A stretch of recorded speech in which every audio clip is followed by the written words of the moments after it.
ඔව් කෝද ඉඩිය පන්ති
ටෙස්ටින්වාන් ළබයි ඔයගලන්ට ඇහෙනවද? පුතේ ඇහෙනවද මැසේජ් එකක් දාන්න.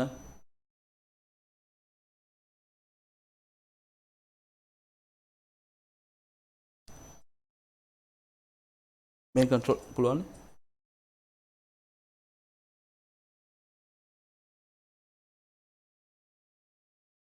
හරිනේ.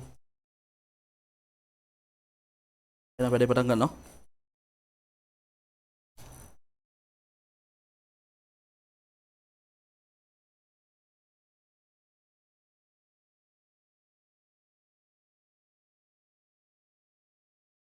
හරි. පුතේ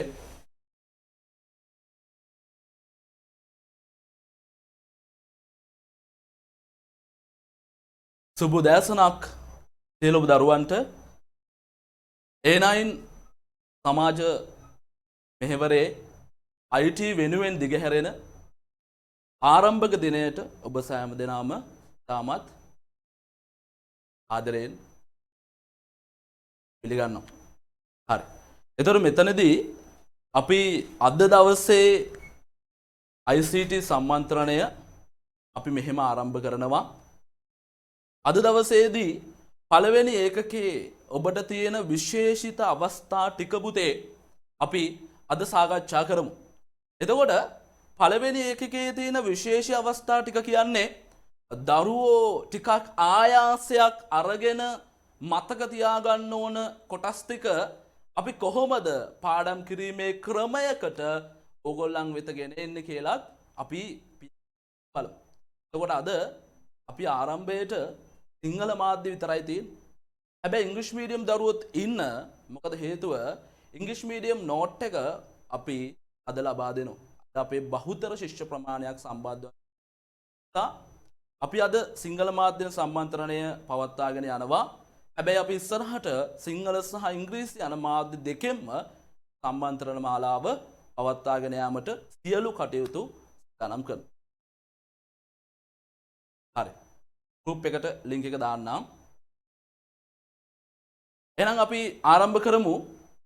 අපේ පළවෙනි ඒකකය තොරතුරු හා sannivedana තාක්ෂණය. පාඩමේ නමින්ම පටන් ගමුකෝ. Information and Communication Technology. තොරතුරු හා sannivedana තාක්ෂණය. නේද? ඔවිට ඉස්සෙල්ලා තොරතුරු තාක්ෂණය කියලා එකක් තියෙනවා. තොරතුරක් කියන්නේ මොකක්ද පුතේ? අද අපි තොරතුරක් කියන්නේ මොකක්ද කියලා අපි ඉගෙන ගන්නවා. හරිද? හැබැයි ඕගොල්ලෝ මේ වන විට දක්තයක් තොරතුරක් කියන්නේ මොකක්ද කියලා ඕගොල්ලෝ අනිවාර්යයෙන්ම දන්නවා. හරිද? තොරතුරක් කියන්නේ පුතේ ආදාහනය කරනු ලබන දක්තවලට යම් ක්‍රියාවලියකට භාජනය වෙලා අර්ථවත් වූ විට අපි ඒව තොරතුරු කියනවා. එහෙනම් තොරතුරු මේ ලෝකෙ මිල අධිකයි. ඒ වගේම තොරතුරු අපිට වටිනවා. අපිට තොරතුරු තීන්දුව తీරන ගන්න ඕන වෙනවා. මම මේ තොරතුරු ගැන නෙමෙයි මම කතා කරන්නේ. අන්න එහෙම ලබාගත් තොරතුර ළමයි අපි කිසියම් තාක්ෂණයක් භාවිතා කරනවා. ඒ තොරතුරු ලබා ගන්න අපි තාක්ෂණයක් භාවිතා කරනවා. තොරතුරු තාක්ෂණය කියලා. හැබැයි තොරතුරු තාක්ෂණය තිබ්බට මේ තොරතුර තවත් තැනකට ගෙන යන්න ඕනේනේ. උදාහරණයක් විදිහට මම මහන්සි වෙලා මම පිරවැයක් දරලා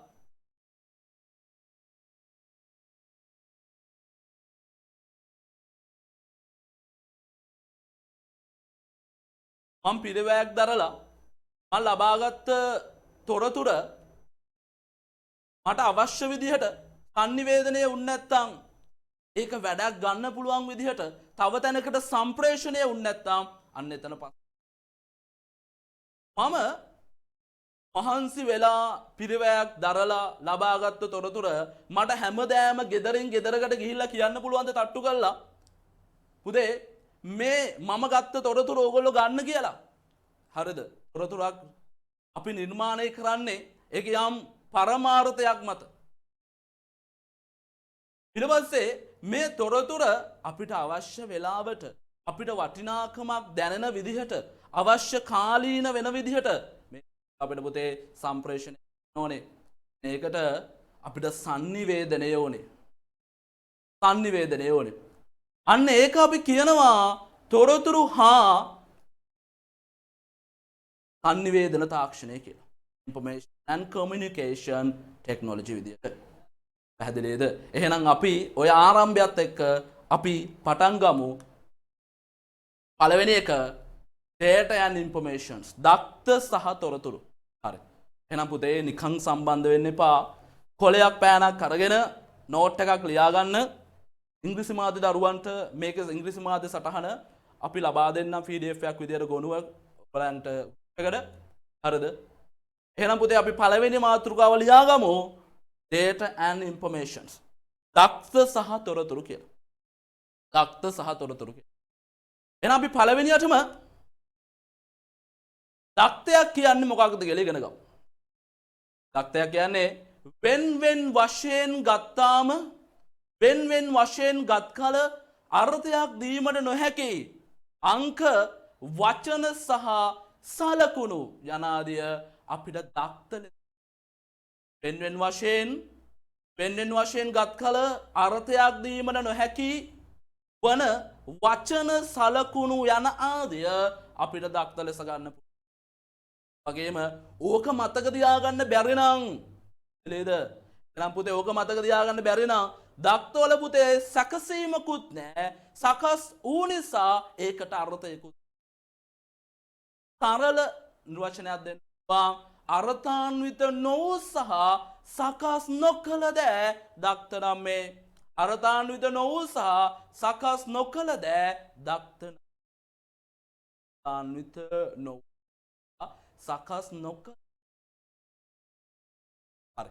එලියාගම වෙනම් වෙන් වශයෙන් ගත් කල අර්ථයක් දීමට නොහැකි අංක වචන සහ සලකුණු යන අර්ථාන්විත බවකින් යුක්ත නොවූ සහ සකස් නොවූ දෑ දක්ත නම් මේ.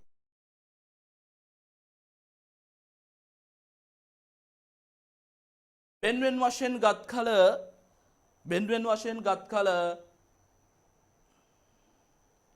අර්ථයක් දීමට නොහැකි වචන සහ සලකුණු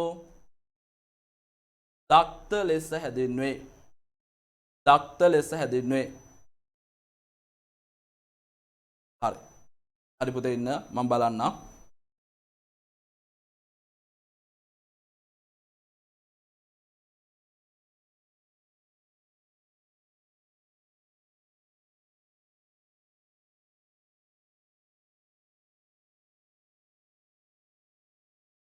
අචා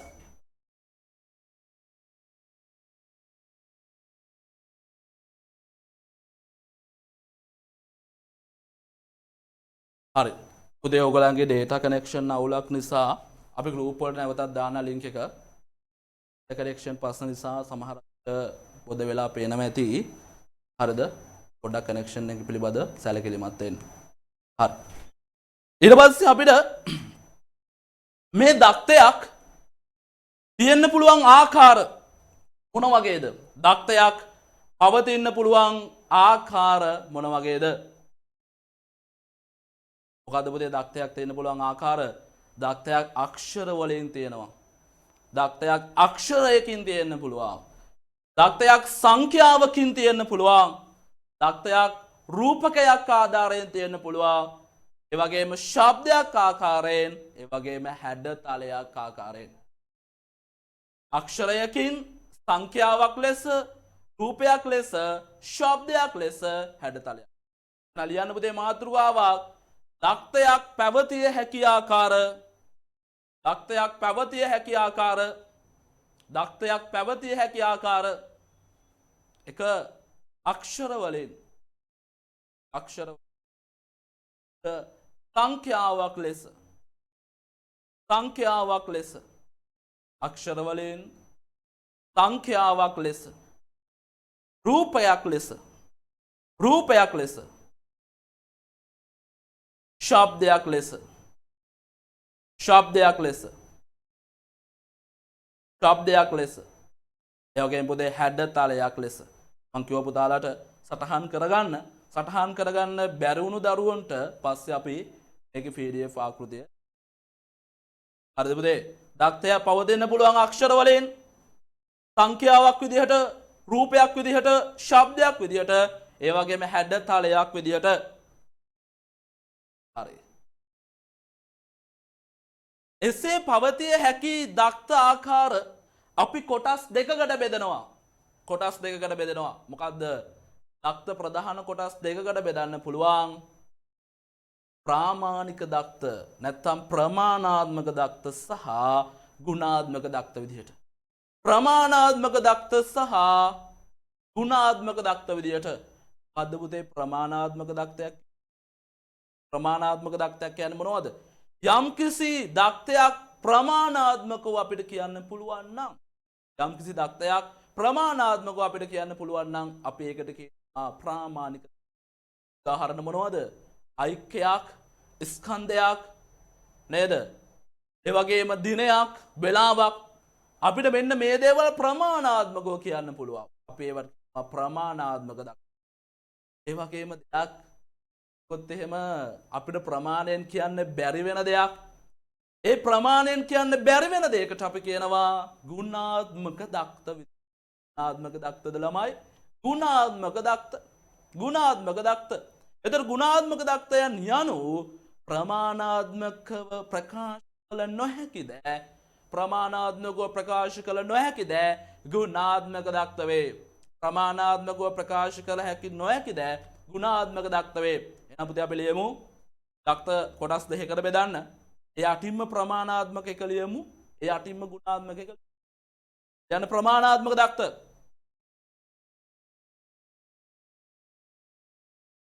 ප්‍රමාණාත්මකව ලබා දිය හැකි දෑ, ප්‍රමාණාත්මකව ලබා දිය හැකි දෑ, ප්‍රමාණාත්මකව ලබා දිය හැකි දෑ ප්‍රමාණාත්මක දක්ත.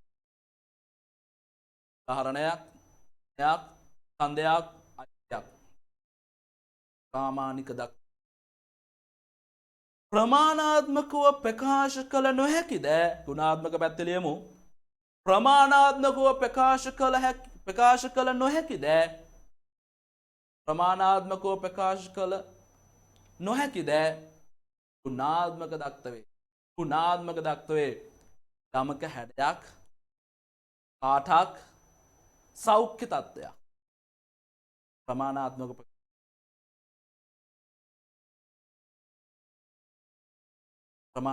ප්‍රකාශ කරන්න. උදාහරණ ලියා ගන්න.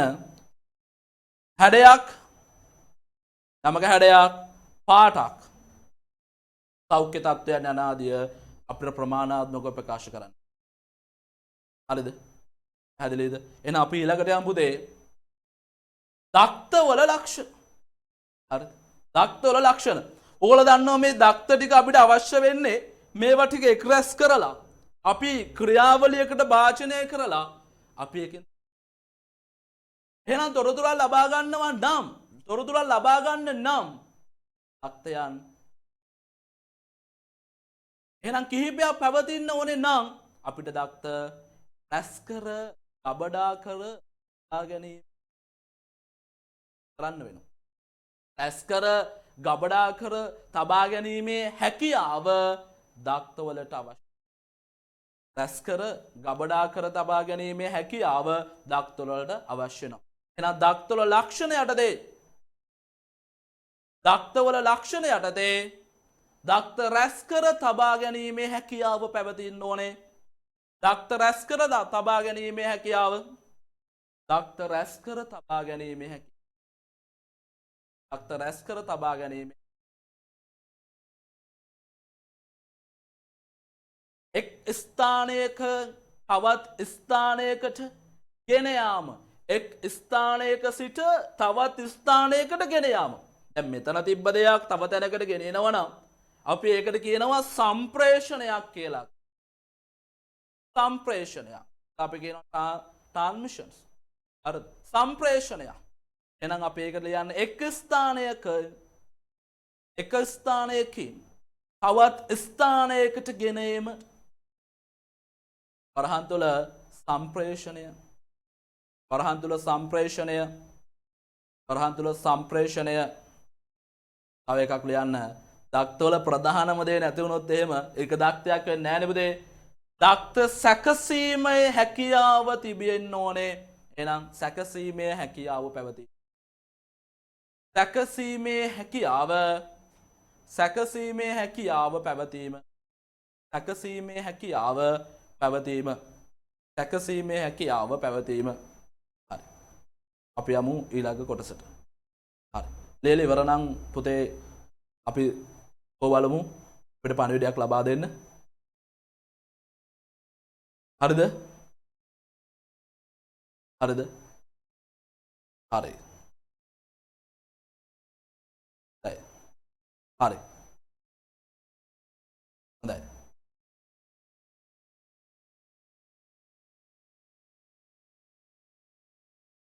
අපි යනවා ඊළඟ මාතෘකාවට තොරතුරු information. පුතේ දක්ත ගොනු කිරීමෙන් සහ සකස් කිරීමෙන් අර්ථවත් තොරතුරු ලබා ගන්න පුළුවන්. අර්ථවත් තොරතුරු ලබා ගන්න පුළුවන්. මෙන්න මේ ලබාගත් තොරතුරු වලින් අපි තීන්දුවක් තීරණයක් සඳහා අපි බලපානවා. මෙම තොරතුරු තීරණ ගැනීම සඳහා උපකාරී වේ. තීන්දුව තීරණ ගැනීම සඳහා උපකාරී වේ. දක්තකේම අනිත් පැත්ත අපිට මතක තියාගන්න ලේසි විදියට දක්තයානු සැකසීමේ ක්‍රියාවලියකට භාජනය නොවූ අර්ථාන්විත නොවූ දෑ දක්ත නම් හරිද? අර්ථාන්විත නොවූ දෑ දක්ත නම් එහෙනම් තොරතුරු වලට සැකසීමේ ක්‍රියාවලියකට භාජනය වූ අර්ථාන්විත වූ දෑ තොරතුරු. සැකසීමේ ක්‍රියාවලියකට භාජනය නොවූ අර්ථාන්විත නොවූ දෑ දක්ත නම් සැකසීමේ ක්‍රියාවලියකට භාජනය වූ අර්ථාන්විත දෑ තොරතුරු. පුතේ දාගන්න ඉන්ෆර්මේෂන් දක්ත ගොනු කිරීමෙන් සහ දක්ත ගොනු කිරීමෙන් සහ දක්ත ගොනු කිරීමෙන් සහ සකස් කිරීමෙන් සකස් කිරීමෙන් සකස් කිරීමෙන් සකස් කිරීමෙන් අර්ථවත් තොරතුරු වරහන් තුළ ඉන්ෆර්මේෂන් අර්ථවත් තොරතුරු වරහන් තුළ ඉන්ෆර්මේෂන් ලබාගත හැකිවන අතර ලබාගත හැකිවන අතර ලබාගත හැකිවන අතර එම තොරතුරු එම තොරතුරු එම තොරතුරු එම තොරතුරු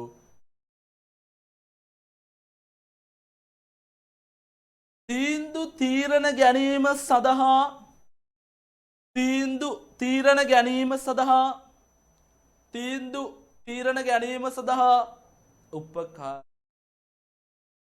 උපකාරී වේ. ඉංග්‍රීසි මීඩියම් කරලා දෙන්නම්. හරිද? උපකාරී වේ. Meaningless and meaningful and processing way is called තොරතුරු අර්ථාන්විත වූ සහ සැකසීමේ ක්‍රියාවලියකට භාජනය වූ දෑ පුතේ මේක හදාගන්න. දක්ත නෙමේ පුතේ තොරතුරු නම් මේ ප්‍රසන්ටේෂන් එක දක්ත වේ කියලා දෙන්නේ. ඒක හදාගන්න. තොරතුරු නම් මේ අර්ථාන්විත වූ සහ සකස් වූ දෑ තොරතුරු නම් මේ. හරිද පුතේ? ඔය බලන්න. පණිවිඩය ලබා දෙන්න ලියලා ඉවර කට්ටිය. ලියලා ඉවර කට්ටිය පණිවිඩය ලබා දෙන්න. හැමෝම උද්‍යෝගයෙන් සම්බන්ධයෙන් ඉක්මනට පණිවිඩ ලබා දෙන්න ඕනේ නේද? ඕ මදි මදි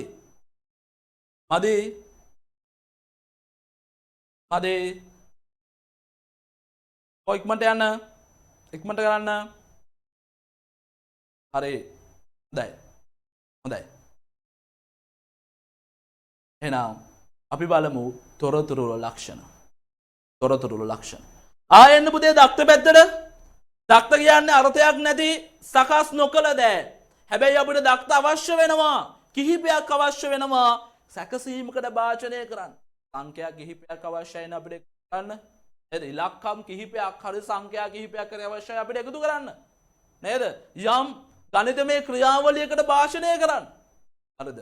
ඊපස්සේ අපිට සකස් වුණාට පස්සේ අපිට ඓක්‍යයක් ගන්න පුළුවන්. එහෙනම් අපි ඒක තොරතුරක් ලබා ගන්නවා. ඒ ලබා ගන්නා තොරතුරු වල ඒ කියන්නේ තොරතුරු පැත්තට ආවට පස්සේ අර්ථයක් තියෙනවා. සැකසීමකට භාජනය කරලා තියෙනවා. ඒ ලබාගත් තොරතුරු පුතේ අර්ථාන්විතයි. පළවෙනි එක මොකද්ද? අර්ථාන්විතයි. ඒ තොරතුරු දනවන සුළු. මේ දනවන සුළු.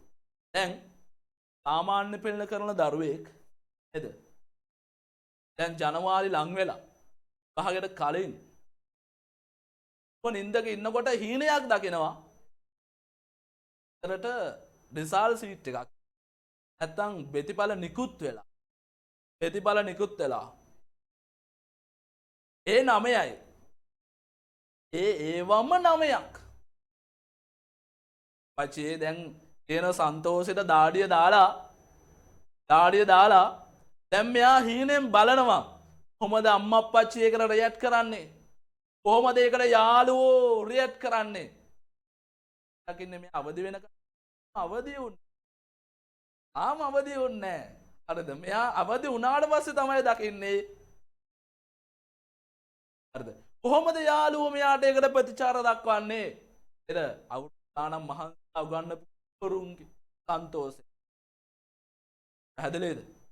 එහෙනම් පුතේ මෙයා හීනෙන් අවදි වුණ ගමන් අම්මට ගිහිල්ලා කියනවා අම්මේ මට ඒ 9යි කියලා. නැත්නම් යාළුවෙක්ට කතා කරලා කියනවා මාරයිනේ මට ඒ 9ක් කියලා. දැන් මොකද කියන්නේ යාගේ රියැක්ෂන් එක? මොකද යාගේ රියැක්ෂන් එක? ඒ 9යි හොඳයි කියලා කියනවද? අනේ මේ යන්න. ඔයා මේ හීනයන්න දැකලා දෙන්නේ. ඉතින් ඇයි ළමයි මේ හීනෙට වටිනාකමක් දෙන්නේ නැද්ද පුතේ? එහෙනම් තාම යා සැකසීමේ ක්‍රියාවලිය භාජනය කළා නැහැ. හීන ඕන විදියට දකින්න පුළුවන්. ඇයි? අග දෙපාර්තමේ ආරස්තුමාගේ කාචලියක් විදියට ආවොත් එහෙම පළවෙනියටම 100 නැතුව වැටෙනවා කවුරු හරි. ඇයි? ප්‍රතිඵල කියන්නේ තොරතුරක්. ඒ ප්‍රතිඵල ලබා ගන්න දරුවෝ අවුරුදු දෙකක් මහන්සි වුණා. විවිධ දේවල් එකතු කරා. නේද? විවිධ කැපකිරීම් ක්‍රියාවලිය වලට භාජනය වුණා. අනේ අවුරුදු දෙකකින් පස්සේ ගන්න මේ තොරතුර මාර වටිනවා. සමහරක් කට්ටියට ඒක දරා ගන්න බෑ. තොරතුරක්. එහෙනම් තොරතුරු අපි විශ්මය දනවන සුළුයි. පාටම ඒක බලද්දි ඒක ඇදලා කියලා එනකොට ඔයාට ඇතිවන හැඟීම පුතේ නේද? ඔයාට ඇතිවන හැඟීම ඔයාට කියලා හිම කරන්න බෑ නේද? එතකොට ඒ 9 ඇත්තටම ආවට පස්සේ ඉතල අම්මා හැමදාම බත් ටික බෙදන්නේ ඉස්සල්ලාම තාත්තට. ගෙදරකම නැත්තම් අප්පච්චිට. අපේත් අප්පච්චි. හරිද? එහෙනම් මේ අම්මට අමතක වෙනවා ටික වෙලාවකට තාත්තට බත් බෙදන්න ඉස්සල්ලා මගේ පුතාට මගේ දුවට බත් එක බෙදන්න ඕනේ. මොකද මගේ පුතා දුව විශාල කැපකිරීමක් විශාල ප්‍රතිඵලයක් දැන් අරන් තියෙන්නේ. එහෙනම් ඉස්සලාම් බට්ටික බෙදනවා විතරක් නෙමෙයි මේ මස්සලේ ලොකුම කෑල්ලත් නේද? ඔයගොල්ලන්ට නේද පුතේ බෙදෙන්නේ? අන්නේ වටිනාකම ඔයාට හම්බ වෙනවා සමාජයෙන් නේද? තව දුරටත් හිටපු අර නිකන් එක්කෙනෙක් නෙමෙයි සාමාන්‍ය පෙළ විශිෂ්ට ලෙස ජයගත්ත ළමයෙක් ඉන්නේ අල්ලපු ගෙදර. කාටද මක්කර කියනකොට කියන්නේ අර අල්ලපු ගෙදර පුතාවත් වගේ හැදෙන්න. අල්ලපු ගෙදර දුවවත් වගේ හැදෙන්න. බලන්න පාඩම් කරනවා, ඉස්කෝලේ යනවා, පන්ති යනවා, වැඩ ටික හරියට කරනවා නේද? සමහරක් වෙලාවට රෑ වෙනකන් ලයිට් දාලා දෙන ඒ කියන්නේ ළමයා පාඩම් කරනවා. ඔයාට තමයි බැරියයි කියලා. මේ වාට මේ වටිනාකම අපිට එන්නේ නැහැ. අපි වටිනාකම් ගෙන්න ගන්න ඕනේ. සමාජයේ හැමෝම ඉපදෙනවා.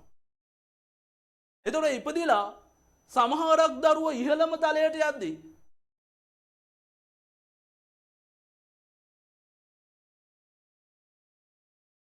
ඒ පුතේ එහෙම ගන්න කාලේ පොරෙන් මහන්සිලා පට්ට කැපකිරීමක් කරලා හරිද මාරම මහන්සියක් වෙලා ඒ කාලේ හරියට ඇවිල්ලා වැඩ ටික කරගෙන ඉන්නේ නැහැ. එතකොට එයාගේ වටිනාකම එයා නිර්මාණය කරගන්නේ නැහැ. හරිද? එහෙනම් හැබැයි අපි කියන තොරතුරු පුතේ අර්ථවත් වේ යුතුයි. එහෙනම් ලියා ගන්න මාතෘකාවක් තොරතුරු වල ලක්ෂණ. තොරතුරු වල ලක්ෂණ. පළවෙනි එක තොරතුරු අර්ථවත් විය යුතුයි. දෙවෙනි එක තොරතුරු විශ්මය දනවන සුළුය. තොරතුරු විශ්මය දනවන සුළුය කියලා ලියන්න. තොරතුරු විශ්මය දනවන සුළුය. තොරතුරු විශ්මය දනවන සුළුය. උදේ තොරතුරුනේ අපි ඉගෙන ගන්න. අපි ලියන්නේ තොරතුරු. හරි. තොරතුරු තමයි අපිට මාරම විදියට වටින්නේ. තොරතුරු මගින් අපගේ පුතේ දැනුම නැත්තම් අපිට පවතින දැනුම අද වෙනකන් මේ මොහොත වෙනකන් තිබ්බ දැනුම කාරණයක් විදියට ලෝකේ අලුත් දෙයක් සොයාගන්න විද්‍යාත්මකව. හැබැයි ඔයිට කලින් ඒකට තිබ්බේ වෙන අර්ථකථනයක්. තව පරීක්ෂණ ටිකක් කරලා දැන් මේක වැඩි දියුණු වෙලා තියෙනවා. අනේ පුතේ. එතකොට අපේ පෙර දැනුම මොනවාද කරේ ඉස්සල්ලාම? යාවත් කාලීන කරා. ඒක එසේ වුණ නැත්නම් අපි ඒ දැනුමින් ලබන අවුරුද්දටත් යනවා. නැත්නම් තව ඒක අලුත් වෙනකම් යනවා. එහෙනම් තොරතුරු මගේ දැනුම ස්ථාවර කරයි ප්‍රථමයෙන්. පෙර දැනුම ස්ථාවර කරයි. යාවත් කාලීන කරයි. upgraded යාවත් කාලීන.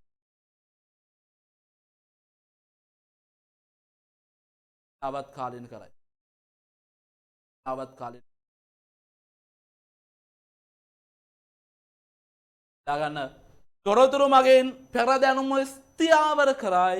තොරතුරු මගින් පෙර දැනුම ස්ථාවර කරයි. එමෙන්ම යාවත් කාලීන කරයි. මෙන්ම යාවත් කාලීන කරයි. යාවත් කාලීන කරයි. මෙන්ම යාවත් කාලීන කරයි. හතරවෙනි. තොරතුරු කාලීන විය යුතුය. තොරතුරු කාලීන විය යුතුය. කාලීන තොරතුරු වලින් තීන්දුව තියෙන තොරතුරු කාලීන විය යුතුය. ත්‍යාගන්න පුතේ. තොරතුරු කාලීන විය යුතුය. ඒවා තීරණ ගැනීමට ඒවා තීරණ ගැනීමට ඒවා තීරණ ගැනීමට ඒවා තීරණ ගැනීමට උපකාරී වේ.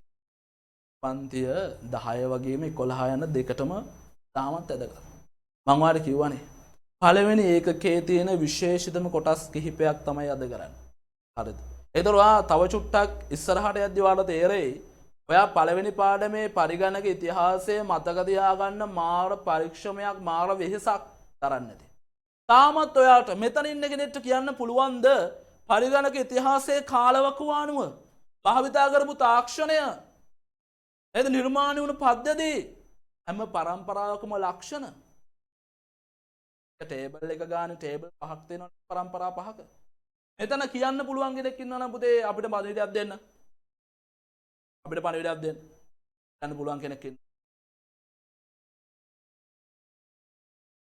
අපි එතන. හැබැයි මෙතනදී ක්‍රමයක් කියලා. කොහොමද මේක පාඩම් කරන්න මතක තියාගන්න ක්‍රමයක් කියලා දෙනවා. හරිද? තව චුට්ටක්. හරි. ලියාගෙන ඉවර කට්ටිය මට පණිවිඩයක් ලබා දෙන්න පුතේ. ඉක්මනින්. ලියලා ඉවර කට්ටිය පණිවිඩයක් ලබා දෙන්න. ලියලා ඉවර කට්ටිය කෝ ඉක්මන් ප්‍රතිචාර දක්වන්න. ඉක්මන් ප්‍රතිචාර දක්වන්න ඕන. හොඳයි. එහෙනම් මෙන්න මෙතනත් හරි වැදගත්. නේද? මෙතනත් හරි වැදගත්. දක්ත තොරතුරු බවට පත් කරගන්න ක්‍රියාවලියක් ඕනෙලු. මේ ක්‍රියාවලිය කියලා කියනවා මොකද්ද? මේ දක්ත තොරතුරු බවට පරිවර්තනය කරගන්නේ කෙසේද? දක්තයක් තොරතුරක් බවට පරිවර්තනය කරගන්නේ කෙසේද?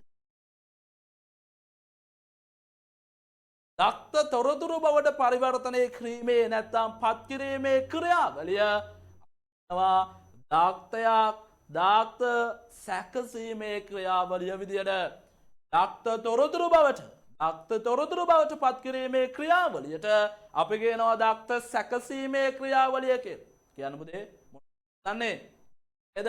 එහෙනම් දක්තයක් තොරතුරක් බවට පරිවර්තනය කිරීමේ නැත්නම් පත් කිරීමේ ක්‍රියාවලිය දක්ත ක්‍රියාවලිය ලෙස හඳුන්වයි. දක්ත සැකසීම ක්‍රියාවලිය ලෙස හඳුන්වයි. එය හතරු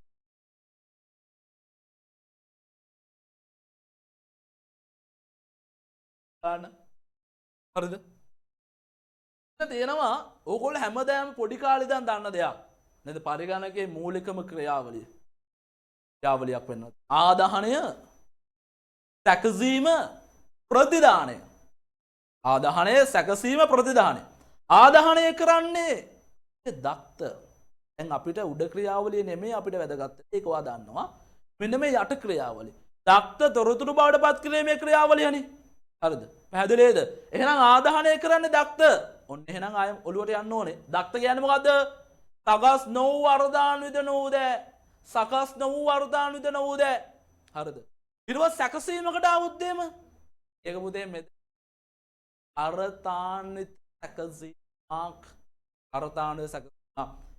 ඒ අර්ථාන්විත සැකසීමෙන් පස්සේ අපි ඒවට කියන පුතේ තොරතුරු විදියට. අර්ථාන්විත සැකසීමෙන් පස්සේ අපි ඒවට කියන පුතේ තොරතුරු විදියට.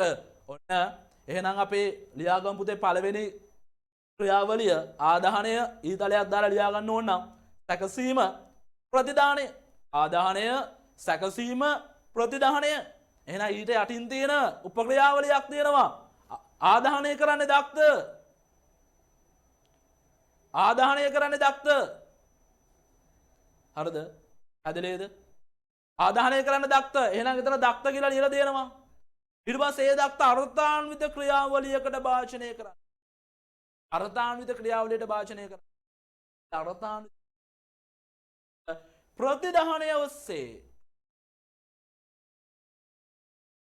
ප්‍රතිදානය ඔස්සේ අපිට තොරතුරු ලබා ගන්න පුළුවන්. පැහැදිලිද? හරි. පුතේ ඉක්මනට අපි ලියාගමු. ඉක්මනට ලියා ගන්න. ඉක්මනට ලියා ගන්න. ලියා ගන්න. දක්ත තොරතුරු බවට පත් කිරීමේ ක්‍රියාවලිය. දක්ත තොරතුරු බවට පත් කිරීමේ ක්‍රියාවලිය. දක්ත තොරතුරු බවට පත් කිරීමේ ක්‍රියාවලිය. දක්ත සැකසීමේ ක්‍රියාවලිය ලෙස. දක්ත සැකසීමේ ක්‍රියාවලිය ලෙස හඳුන්වයි. එය පහත රූප සටහන මගින් පෙන්වා ඇත. දැන් සම්බන්ධ වුණු දරුවෝ පන්ති ඉවර වෙලා PDF එකක් ලබා දෙන්නම්. ඉංග්‍රීසි මාධ්‍යයට අඩංගු වෙනවා. අද තියෙන සිංහල මාධ්‍ය සම්මන්ත්‍රණේ බහුතර ශිෂ්‍ය ප්‍රජාවක් සිංහල මාධ්‍යයත් එක්ක අද සම්බන්ධ වෙන නිසා හැබැයි අපි ඉදිරියට එකම පන්තිය ඔය මාධ්‍ය දෙකම කරගෙන යනවා. හරි. සටහනත් ඉංග්‍රීසි සටහනත් ලබා දීලා සිංහල සටහනත් ලබා දීලා අපි එකටම කරන් යනවා. එතන අපි ආරම්භයක් විදිහට අපේ පුතේ අද ආරම්භක දවසනේ. හරිද? ආරම්භක දවස අපි මේ විදිහට යමු. හරිද? YouTube එක ඔස්සේ live cast වෙනවා. හරිද? කො බලමු ඉක්මන් ප්‍රතිචාරයක් දක්වන්න පුතේ ඉක්මන්ට. අර ගොඩක් දෙනවා. කෝ ඉක්මන්ට. මට ඉක්මන් ප්‍රතිචාරයක් දක්වන්න. ඉක්මනින්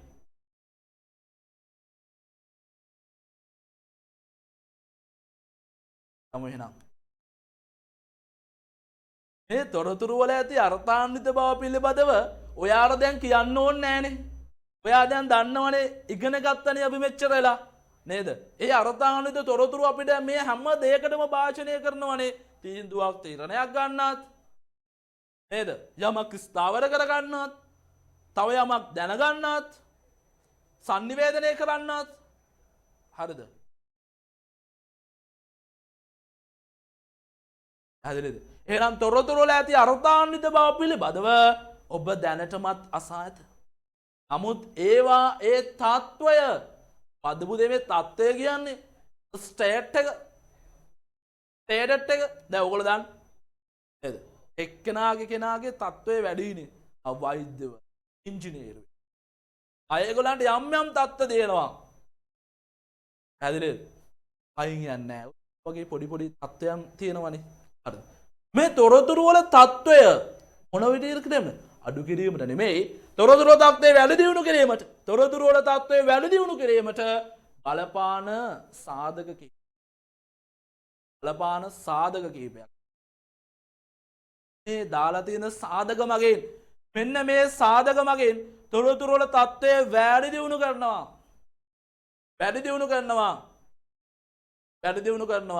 පළවෙනි එක තමයි පුතේ අදාළත්වය.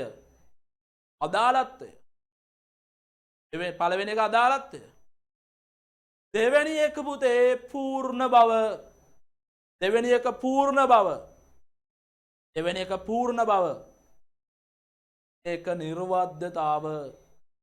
ඒක නිර්වද්‍යතාව. තුන්වෙනි එක නිර්වද්‍යතාව.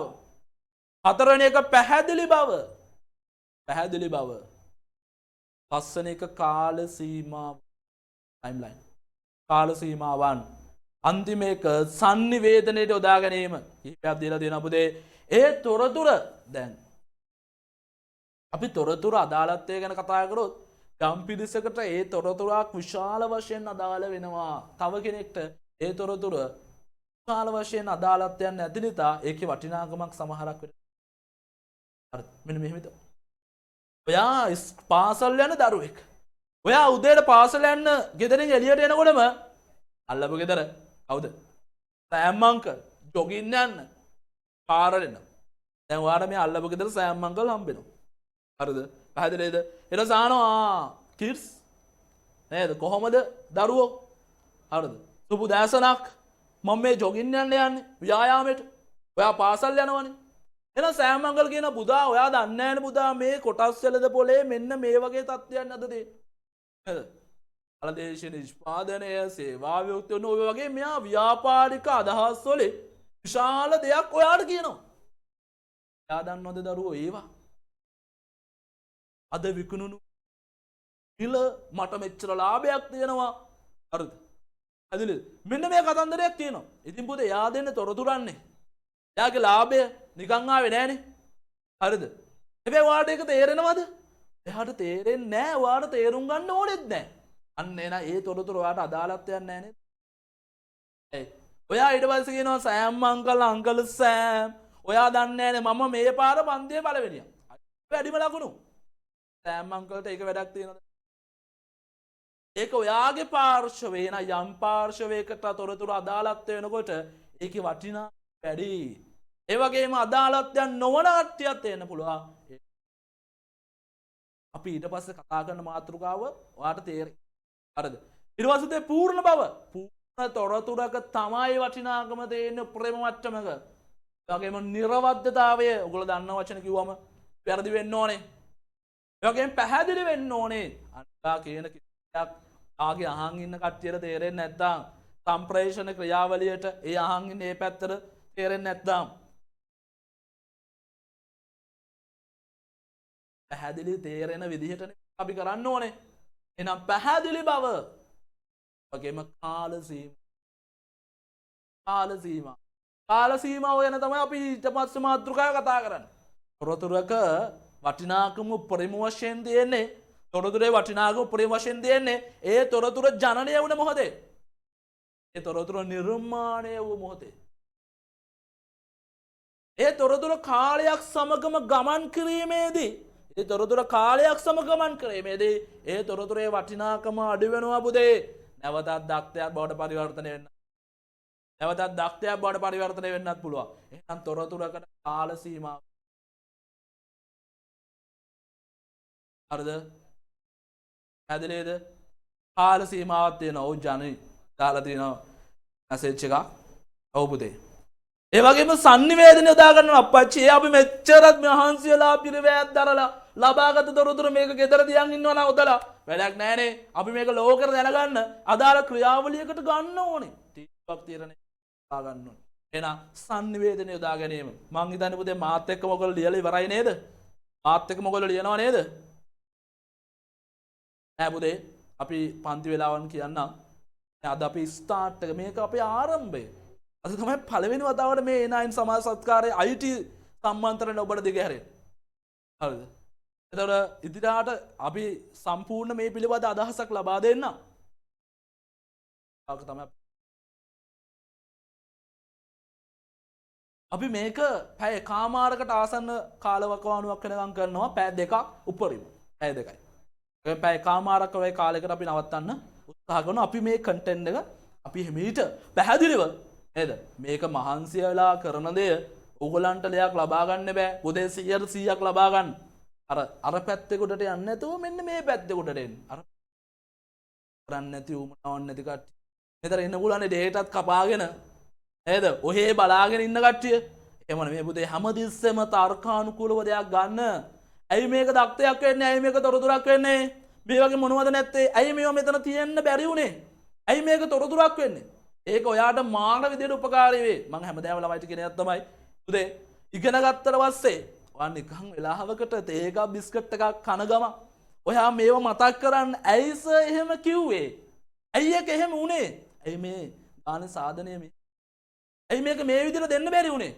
ඇයි මේක මෙච්චර පදනමක් ඕන උනේ කියලා නේද? අපි ඉස්සරහට දෙන අමාරුම පාඩම් කොටස් කරද්දී හරිද මේ වගේ පහසුවට නේද?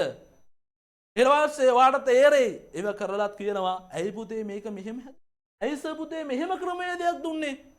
එහෙනම් ඔයාට මේ ක්‍රමවේදය ඔයාගේ අනිත් සබ්ජෙක්ට් වලටත් භාවිත කරලා එහෙම මතක තියාගන්න පුළුවන්. අපි දැන් තව ඉස්සරහට කරගෙන ඔයා නිර්මාණශීලී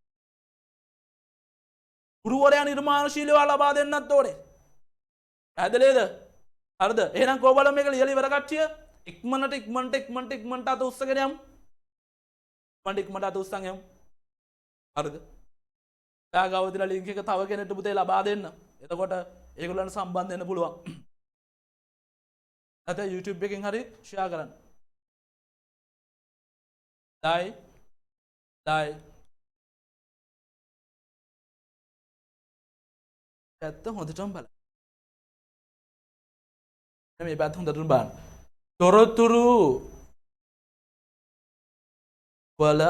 තොරතුරු වලක් නෙමෙයි පුතේ තොරතුරු වල කාලීන වටිනාකම. තොරතුරු වල කාලීන වටිනාකම.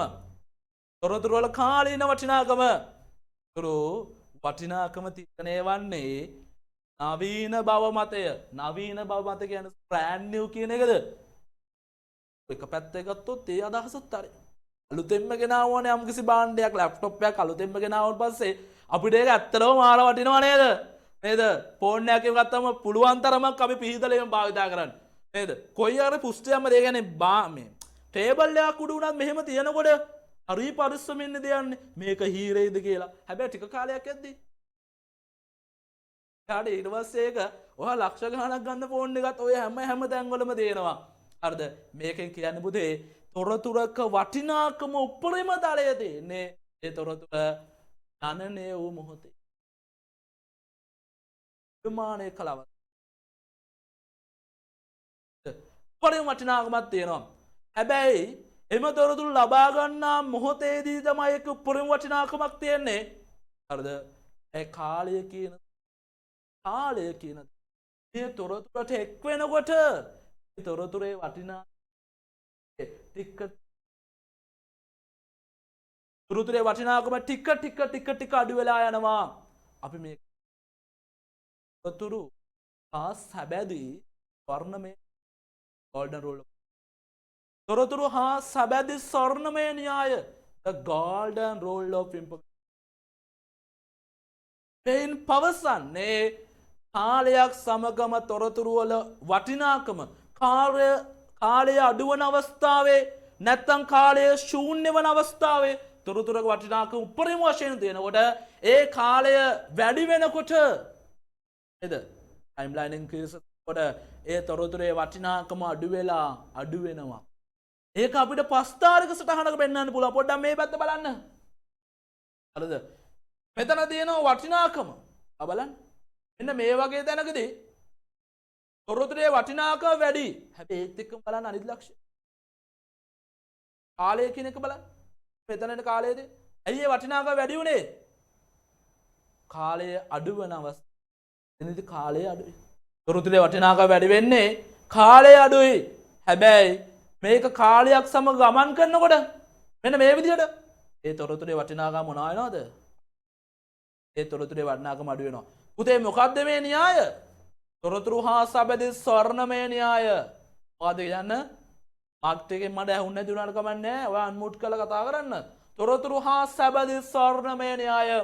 මොනවා හා සැබැදි ස්වර්ණමය න්‍යායද? තොරතුරු හා සැබැදි ස්වර්ණමය න්‍යාය යනුවෙන් අපි මේක හඳුන්වනවා. අද තොරතුරු හා සැබැදි ස්වර්ණමය න්‍යාය the golden rule of information. තොරතුරු වල වටිනාකම ඒ තොරතුරු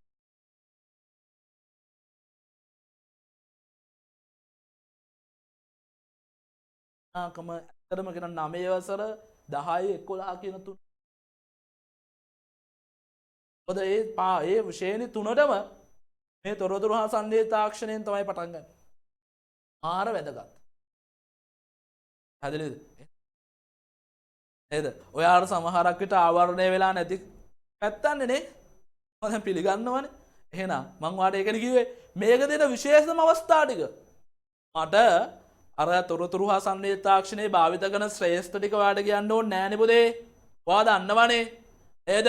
සෞඛ්‍ය ශාස්ත්‍රයේ තොරතුරු හා සංදේශ තාක්ෂණය මොනවද භාවිත කරන්න කියලා වාට කියන්න ඕනේ නෑනේ පුතේ. නේද? ප්‍රවාහනය, ගමනාගමනය, කුෂිකර්මාන්තය අන්න ඒව නෑ මෙතන දාලා.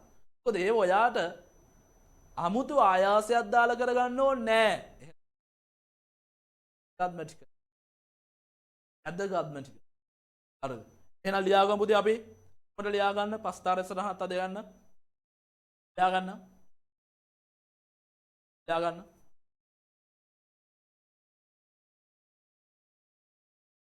ලියා ගන්න.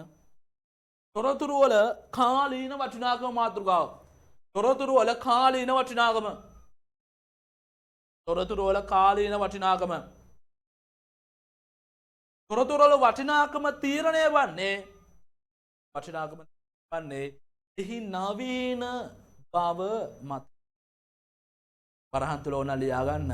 ඒ තොරතුරු නිර්මාණය කළ අවස්ථාවේදී ඕනනම් ඇලවිලක් දාලා ආය ලියන්න කාලය ශූන්‍ය වන අවස්ථාවේදී ඒක තමයි උතන නවීන මත කියලා. අර්ථවත් නවීන මතය. නවීන මතය. හරිද? යම් තොරතුරක උපරිම වටිනාකම පවතින්නේ ඒ තොරතුරු ලබාගත් මොහොතේ. ඒ තොරතුරු ලබාගත් මොහොතේ. තොරතුරු ලබාගත් මොහොතේ.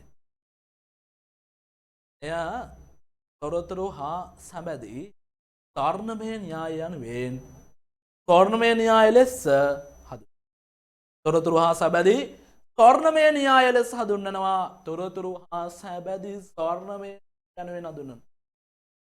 හරිද? එයින් පවසන්නේ කාලයක් සමග තොරතුරු වටිනාකම අඩුවන බවය. අපි ඒක මෙන්න මෙහෙම ලියමු. එයින් පවසන්නේ කාලය වැඩිවීමත් සමගම තොරතුරු වල වටිනාකම අඩුවන බව සහ ඒ වගේ අනිත් පැත්ත කාලය ශූන්‍ය වන විට කාලය අඩුවන විට තොරතුරු වල වටිනාකම වැඩි. තොරතුරු වල වටිනාකම වැඩි වීමයි. ඔය බලමු පුතේ ලියාගෙන ඉවර කට්ටිය. ඔය ඉක්මනට අත ප්‍රතිචාරයක් දක්වන්න Zoom ඔස්සේ ඉක්මනට. ආදි මේ පාඩමේ නෝට් එක ආයෙ දෙනවා. සිංහල ඉංග්‍රීසි මාත් දෙකම දෙනවා. ලියා ගන්න බැරුණොත් හරිද? ඔයා මේ ටික අහන් හිටියත් කමක් නෑ සටහන් කරගන්න නැතුව පන්න සටහන් කරගන්න පරිම පස්වා සටහනක් දුන්නට පස්සේ ආවට හරිද කො බලමු තාමත් ලියන කට්ටිය බලමු තාමත් අනිත් දරුවන්ට ලබා දෙන්න පුතේ ලින්ක් එක කො බලමු තාම ලියන කට්ටිය මැසේජ් එකක් දෙන්න තාම ලියන කට්ටිය අර නේද පුතේ අපි එන වෝ සර් කියලා තියාගන්න ඕකේ ලියන එකත් ඉගැන්වීම වගේම පිළිවෙලට සටහන ළඟ තබා ගැනීමත් මාර වැදගත්. මොකද ඔයාලා දැන් මේක මාර විදිහට තේරුණාට ඔයා මේක මාස ගාණක් ගිහලා බලද්දී ඔයාට මේක මේ වගේම පැහැදිලිව තේරුම් ගන්න යම් සටහනක්. අද මේක මුල ඉඳන් කරපු දේවල් ටික ඉංග්‍රීසි මාධ්‍ය සහ සිංහල මාධ්‍ය සටහන අපි ලබා දෙන්න.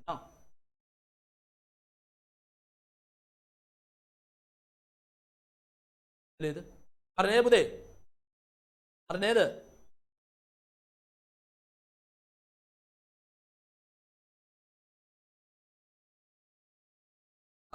දරුවකේ ඒ ගෲප් වල ලින්ක් එක දාන්න කියලා. පුතේ මං උගන්වන දරුවන්ට මම මේවා ඔප්පොරිම උගන්වලා තියෙන්නේ පුතේ. මෙතන අද සම්බන්ධ වෙලා ඉන්නේ මං කිව්වනේ ඒ 9 සමාජ මෙහෙවර. මගේ දරුවෝ ටික ඔක්කොම ගත්තොත් මට මේ අද මේ Zoom account එකත් මදි වෙනවා.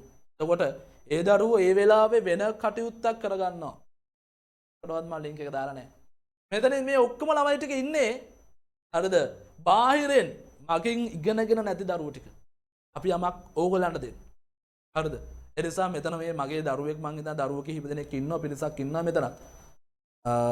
ඒගොල්ලෝ හිටියට කමක් නැහැ. හැබැයි මම මගේ කිසිම ගෲප් එකකට මම මේ ලින්ක් දාලා නැහැ. මොකද මං ඒගොල්ලන්ට උපරිම මේ දේවල් කරලා තියෙන ආයෙ ඩේටා ටික නාස්ති කරගෙන මෙතනට ඇවිල්ලා ආයෙ කරගන්න. හරි. පැහැදිලි. මේක අපි අනිත් දරුවන්ට දිග හැරෙන සමාජ මෙහෙවරක්. හරිද පුතේ? කො බලමු ආයේ පණිවිඩය ලබා දෙන ඉවර කට්ටිය ඉක්මනට උද්‍යෝගයෙන් ඉක්මනට. ඔන්න දැන් ඔයා බලාගෙන හිටපු මග බලාගෙන හිටපු අර මතක තියාගන්න අමාරු වන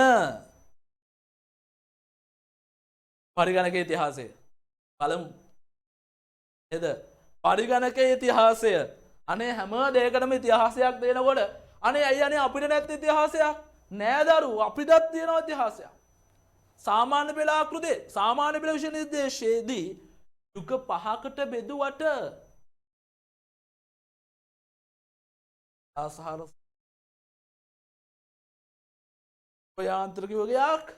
යාන්ත්‍රික යෝගයක් විද්‍යුත් යාන්ත්‍රික යෝගයක්. ඔන්න විද්‍යුත් යාන්ත්‍රික යෝගයෙන් තමයි පළවෙනි පරම්පරාව දෙවෙනි පරම්පරාව තුන්වෙනි පරම්පරාව හතරවෙනි පරම්පරාව පස්වෙනි පරම්පරාව ලෙස වාට දිග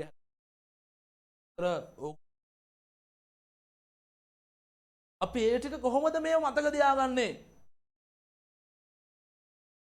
පොඩි හැදින්වීමකට යමු. අපි මේක පටන් ගන්න එකට පොඩි හැදින්වීමක් තියෙන්න බෑ. හරිද? මේ පැත්තේ මේ පුද්ගලයෙක් පෙන්වලා තියෙන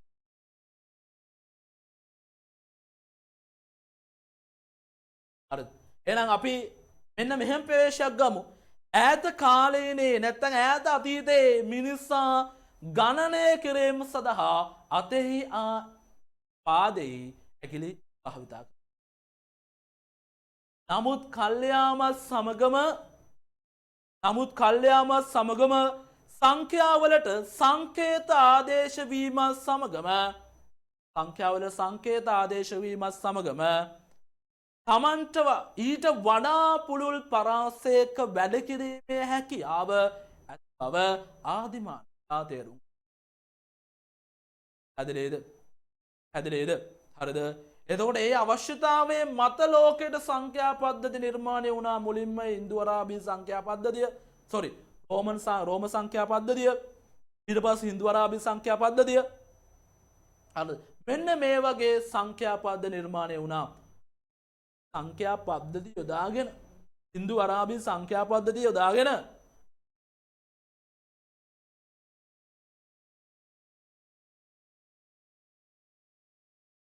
ඒවට කියනවා arithmetic operators කියලා. arithmetic operators. හරිද? කිරීම ආරම්භ කරා. ඒ වගේම පුතේ මේ සඳහා මේවට එකතු කරන්න ඔය යම් ක්‍රියාවලි කරන්න මිනිස්සු යන්ත්‍ර නිර්මාණය වුණා. අනේ මේ අපි මේ දැන් දකින්න පරිගණකයේ තියෙනවනේ වර්ගීකරණ ගොඩක්. නේද? මේස ඩෙස්ක්ටොප්, ලැප්ටොප්, ලාම්ටොප්, එතකොට නෝට්බුක්, ස්ටේෂන්ස්. අනේ මේ එකපාරටම ආද කොහෙන් හරි උඩින් ඉඳන් අගහරුවක ඉඳන්. පුතේ ලොකු ඉතිහාසයක් තියෙනවා. ඕගොල්ලන්ගේ ඉගෙන ගන්නවලත් වඩා ඉස්සරහට වාට තව ඉතිහාසය ඉගෙන ගන්න පුළුවන් වෙයි. තව විශේෂ සිද්ධීන් කිහිපයක් ඉගෙන ගන්න පුළුවන් වෙයි. හරිද? ඕගොල්ලන්ගේ සිලබස් එකේ තියෙන පොඩ්ඩක් මෙහෙද. හරිද? ඒ කාලේ මානවයෝ හිටියා. හරිද? අධිමානවයා එයාට හරිම සරල ජීවිතයක් ගත කරේ. නේද? මූලිකම අවශ්‍යතාවය තමයි පුතේ ආහාර. එතනින් එහාට මූලික අවශ්‍යතාවයක් නැහැ. නේද? ආහාර Taman විසින්ම සපයාගත්ත ඔයගොල්ලෝ දන්නවනේ. හරිද? ඒතකොට අද වගේ අනේ අද සල්ලි රුපියල් 1000ක් තිබ්බනම් ළඟම තියෙන පුස්තිරේට ගියා ගෙදර යන ගමන් බඩු ටික ගත්තා ඇවිල්ලා ඔයලා කෑවා. හැබැයි ඒ කාලේ බෑනේ. තමන්ම ආහාර හොයාගන්න තමන්ම යන්න ඕනේ. හරිද? තමන්ම තමයි තමන් විසින් මිනිස්යානේ මොනව නැතත් නේද? මිනිස්යානේ. එහෙනම් මේ මිනිස්යාට හිතන්න පුළුවන් නේද? ඉගෙන ගන්න පුළුවන්, කතා කරන්න පුළුවන්. නේද? එන්ච් එකක් දැන් අද සංවර්ධිත මට්ටම නැති වුණත් හරිද? එතකොට මේගොල්ලන්ට විවිධ අවශ්‍යතාවන් තිබ්බා. සමහරක් විට අපිට භාෂණයක් නැති නිසා නේද? නේද? පැය කතා කිරීමක් නැති නිසා, භාෂණ හැකියාවක් නැති නිසා ලේඛනයක් නොතිබෙන්න පුළුවන්. හරිද? භාෂාවක් නැත්නම් බුදේ අපි ලියන්න කියන්න බෑනේ. හරිද? යම් යම් සංකේත වලින් ඔවුන්ගේ ප්‍රකාශ කරා. හරිද? යම් යම් සංකේත වලින් ඔවුන්ගේ දේවල් ප්‍රකාශ කරා. හරිද? යම් යම් මිගි වලින් දැන් මෙහෙම යන්දී අනුස්සයට ඕන වුණා සංඛ්‍යාත්මක ගණනය කිරීම. ගණන් කරන්න. හරිද? ගණන් කරන්න. එතන ගණන් කරලා දැන් මේක ඇයි හිතුනේ? දැන් මූලික වශයෙන්ම කාලා බීලා තමන්ගේ වැඩ ටික කරන් හිටියා නම් එයාට එහෙම දෙන්නේ නැහැ. පරමාර්ථයක් නැහැ. උදේට නැගිටිනවා. උදේට නැගිට ගමන් තමන්ට දෙයක් වැඩක් කරන්න නැහැ. එහෙම කට්ටිය දැන් ඉන්නත් පුළුවන්. කියන්නේ උදේට නැග දැන් මං කියන නෙමෙයි. නේද? අපි කියන්නේ වැඩ හිටි භාවයේ ඉක්මූදාරුව ටික. නේද? ව්‍යාකියාවක් කරන්නේ නැහැ. ඒතර ඔන්න ඔහේ කාලය ගත කරනවා. තමන්ට වටිනාකමක් දීලා නැහැ. දැන් සමාජයට වටිනාකමක් හම්බෙන්න විදිහක්. හරිද? හැදෙන්නේද? තේරුණාද? එහෙනම් ඒ කාලේ මානවයා නිකන් හිටියේ නෑ. මාර වැඩේනේ. දැන් සංකේත පද්ධතියක් නෑ.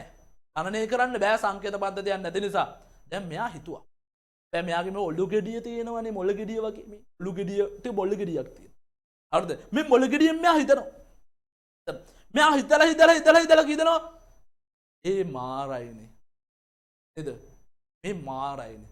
මෙන්න මෙහෙම එකක් අපිට යොදා ගන්න පුළුවන් නේ. එහෙනම් ආරම්භයේ වශයෙන් මං කියවනේ මිනිසා කියන්නේ පුළුල් පරාසයක වැඩ කරන්න පුළුවන් කට්ටිය. ඔයාගේ රේන්ජ් එක ඔයාගේ කැපැසිටි එක ඔයා හදා ගන්න ඕනේ. මහන්සියලා. එහෙනම් ඔයා පළවෙනි එක වෙන්නේ උඩටම යන්නේ ඔයාට අනිත් අයට වඩා මහන්සිය කැපැසිටි එක වැඩි නිසා නේද? හරිද? එහෙනම් ඒගොල්ලොත් Tamanට පුළුල් පරාසයක වැඩ කිරීමේ හැකියාවක් තියෙනවා කියලා ඒගොල්ලන්ට තේරුණා. ඒගොල්ලෝ සංඛ්‍යා පද්ධති නිර්මාණය කරන්න මහන්සි වුණා. මේක මත ඒගොල්ලෝ එකතු කරේ මේ සංඛ්‍යාංක වලට නැත්නම් අපි කියන මේ උදේ මේ හින්දු අරාබි සංඛ්‍යා පද්ධතියට. ඒ වගේම රෝම සංඛ්‍යා පද්ධතියට. හරිද? ඒගොල්ලෝ ඉස්ලාම ලෝකෙට බිහි වෙන්නේ මොකද්ද පුතේ මැසේජ් එකක් දාන්න. මම ඉස්සෙල්ලා කිව්වා. ඉස්ලාම නිර්මාණය සංඛ්‍යා පද්ධතිය මොකද්ද? හින්දු අරාබි සංඛ්‍යා පද්ධතිය, රෝම සංඛ්‍යා පද්ධතිය. chat box එක දාන්න බලන්න. chat box එක දාන්න. ඉස්ලාම නිර්මාණය වෙන්නේ කොළමයි දන්නේ නැද්ද? රෝමා කියලා දානවා. රෝමන්. ඒක ප්‍රශ්නයක් තියෙනවා. රෝම සංඛ්‍යා පද්ධතිය ගණිත කර්ම සඳහා භාවිත කරන්නේ නැහනේ. ඒ කියන්නේ රෝම සංඛ්‍යා පද්ධතිය ගණිත කර්ම සඳහා භාවිත නොකරන හේතුව දන්නවනම් දාන්න. රෝම සංඛ්‍යා පද්ධතිය ගණිත කර්ම සඳහා දැන් මේ ගණිත කර්ම සඳහා භාවිත නොකරන හේතුව රෝම සංඛ්‍යා 1යි රෝම සංඛ්‍යා 2යි එකතු කරන දාලා උත්තරේ දාලා නැහනේ.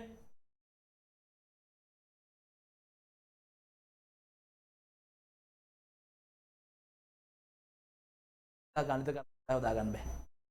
ඔන්න මතක තියාගන්න අද. හරිද? සංකීර්ණයි නෑ. ස්ථානීය වටිනාකමක් නෑ. හරිද? එහෙනම් දෙවෙනි සංඛ්‍යාත්මක නැත්තම් ඒගොල්ලන්ගේ අවශ්‍යතාවය නිර්මාණය වෙන ටික ආවා සංඛ්‍යා පද්ධතියද? හරිද? එහෙනම් මේ මූලික වශයෙන් පළමුව අපේ ඇඟිලි ටික යොදාගත්තා. ඒතර අත් දෙකේම ඇඟිලි 10ක් තියෙනවා. කකුල් දෙකේ ඇඟිලි ටික යොදාගත්තා 10යි 20යි. දැන් මේ ඔන්න රේන්ජ් එක ඔන්න ආයෙ කොටු වෙනවා. මිනිසා කොටු වෙන්න කැමති මිනිස්සුන් නෙමෙයි. හරිද? මිනිසා කියන්නේ දිනෙන් දින තමන් ඉන්න තැනට වඩා ටික අඩියක් හරි එකක් හරි ඉස්සරහට යන්න කැමති කට්ටිය. එහෙනම් දැන් මේගොල්ලන්ට උඩරිම දැම්මේ පහක් තියනවනම් හරි ෂෝක් 1යි 2යි 3යි 4යි 5යි කියලා ගණන් කරන්න පුළුවන්. 10ක් වුණොත් ඒත් කවන්නේ නැහැ. තා මේ තව ඇගිලි පහක් තියෙනවා. තව 1යි 2යි 3යි 4යි පිළා ආය ගණන් කරනවා. 15ක් වුණොත් කමන්නේ නැහැ නේ කකුලේ උස්සලා මේ කකුල දෙනවා. 1යි 2යි 3යි 4යි 5යි කියලා ගණන් කරනවා. අනිත් පැත්තලත් 20ක් 21ක් වුණොත් මොකද කරන්නේ? 21ක් වුණොත් එහෙනම් මොකද කරන්නේ?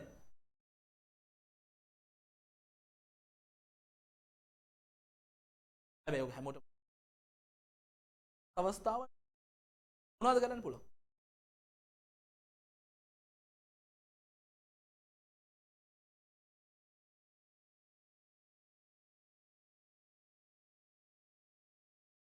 එහෙනම් දැන් කැකුලෙක් නම් කියන්න වෙනවා කැකුලෝ ඇගිල්ලක් ඇන්න වරෙන් කියලා. ඇයි 21 වෙනි අවස්ථාවේ තමන් ගා 20ක් තියෙනවා 1 වෙනි අවස්ථාවේ කැකුලේ ඇගිල්ලක් ඇන්න වරෙන් මම මේ ගණන් කිරීමක් තියෙනවා කරන්න. ඊට පස්සේ 5ක් නා 25ක් නා කැකුලෝ ඔය අත අරන් එන්න. ඔයා එන්න. මොන මේ ගන්න 5යි. එහෙනම් ඒකත් 40 ගන්න. කැකෝ එනකොට තව කැකුලෙක් ඇන්න වරෙන් කියලා කියන්නේ. අන්න ඒක බෑනේ. අන්න ඒක ප්‍රායෝගික නෑ. සමහරක් ඒවා ප්‍රායෝගික නැත්තම් කරන්න බෑ. අන්න එනම් මේ මානවයාට හිතුණා මේකට ඊළඟ ස්ටෙප් එක විදිහට යන්ත්‍රකරණය නැත්තම් අපි කියනවා උපකරණ නිර්මාණය කරන්න ඕනේ. හරිද? එහෙනම් පුතේ මේක ලියා ගන්න ඕනේ නෑ. මේක ඔයාලා දැනගන්න. පදනමක් ගන්න මම කතා කරේ. එහෙනම් අපි යමු ඔන්න පරිගණකයේ පරිණාමය. අපි ඉස්සෙල්ලා කතා කරා පදනමක් ගත්තා. දක්ෂ තොරතුරු බවට පත් කර ගැනීමට අපට සහාය වන්නේ පරිගණකයේ බව වදන්න. හරිද? වර්තමානයේ ස්වයංක්‍රීයව ක්‍රියාත්මක වන බොහෝමයක් පරිගණක පද්ධතිය ඇතත් වර්තමානයේ ස්වයංක්‍රීයව ක්‍රියාත්මක වන බොහෝමයක් පරිගණක පද්ධතිය ඇතත් පරිගණකයේද මිනිසා මෙන්ම විවිධ යුග පහු කරගෙන එම දියුණුවට වර්තමාන අවස්ථාවට වර්තමානයේ දින දියුණුම අවස්ථාවට පැමිණලා දෙනවා. මේ ටික ලියා ගමු පුතේ. දැන් ඉතින් ලියා ගන්න ඕනේ. ලියා ගන්න මාතෘකාවක් පරිගණකයේ පරිණාමය. පරිගණකයේ පරිණාමය. අනිත් පන්ති වලදී ඒවා හරිද? ලියා ගන්න දක්ෂ තොරතුරු බවට පත් කර ගැනීමට අපට සහාය වන්නේ පරිගණකයේ බව අපි මේ වෙන විටත් දනිමු. වර්තමානයේදී ස්වයංක්‍රීයව ක්‍රියාත්මක වන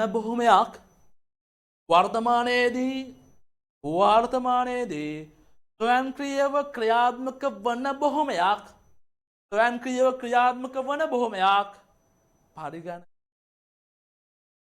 පරිගණක පද්ධතිය ඇතත්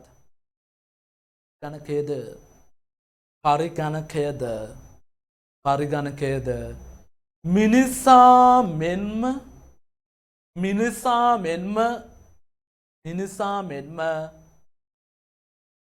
විවිධ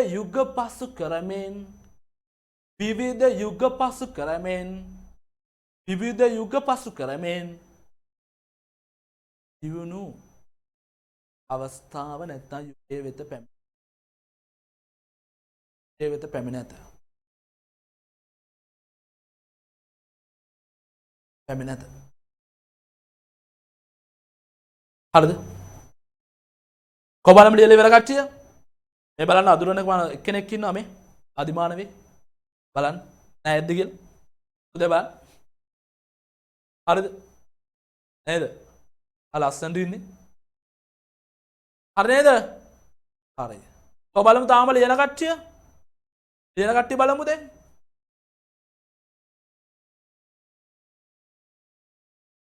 හරිද? දැන් නෝස. හරි. යන්නකෝ. වනින්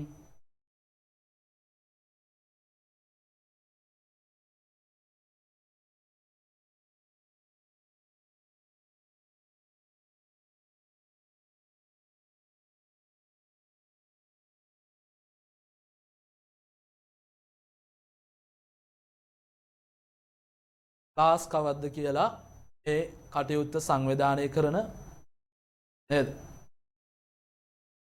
කොළොන්තොර විශාලම දරු පිරිසක් සහභාගී වෙන මාධ්‍ය පන්තියේ හිමිකාරය. සුබෝස කොළන්ට පණිවිඩයක් ලබා දෙයි.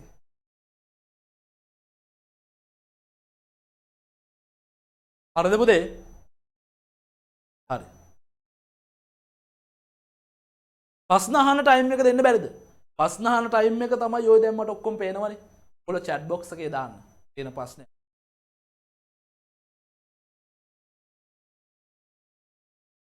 ඕනම ප්‍රශ්නයක් දාන්න. PDF එකක් දෙනවා.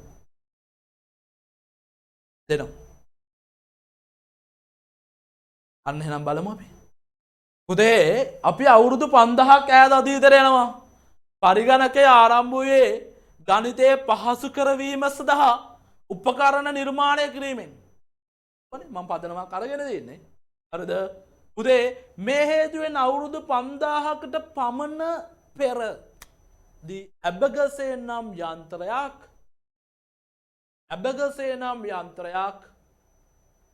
ඇබගසේ අර කවුරු හරි කියන්න බලන්න ඇබගසේ කවුද? නැත්තම් මොකක් සමගද ඇබගසේ ආවේ? කියන්න බලන්න ඇබගසේ කවුද? චීනේ. ඔව්. චීන සහ ජපාන් සමහරක් තැන්වල. වෙළෙන්දු විසින් තම වෙළදාමේ කාර්යයට රැගෙන ආවිල්ලා තියෙනවා. මේ ඇබගසේ නම් වර්තමානයේ මේකට සමාන වන යන්ත්‍රයක් කියන්න. මේකට සමාන වන යන්ත්‍රයක් කියන්න. මේකට සමාන වන යන්ත්‍රයක් කියන්න. ඇබගසේට සමාන වන යන්ත්‍රයක් කියන්න.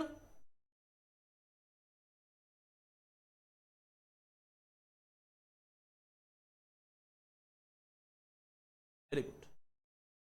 යාගන්න පුතේ ආරම්භයේ නැත්තම් පරිගණක ආරම්භයේ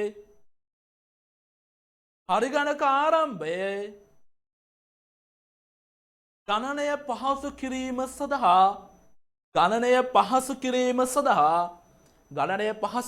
සඳහා උපකරණයන් මේ හේතුවෙන් අවුරුදු 5000කට පමණ පසු කාලයේදී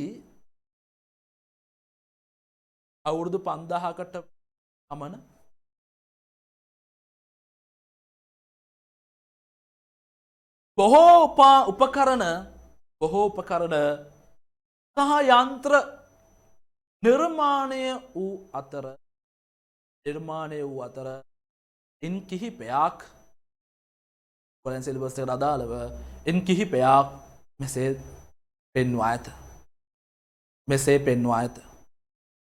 මෙසේ පෙන්වා ඇත.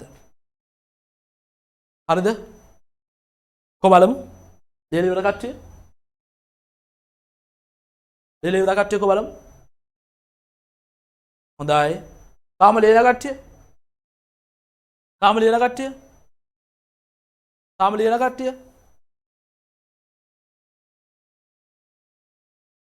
තාම ලියන කට්ටිය කො බලමු පුතේ.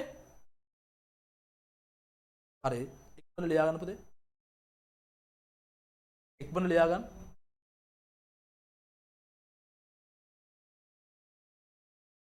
හරි නේද? මොන ලියා ගන්න.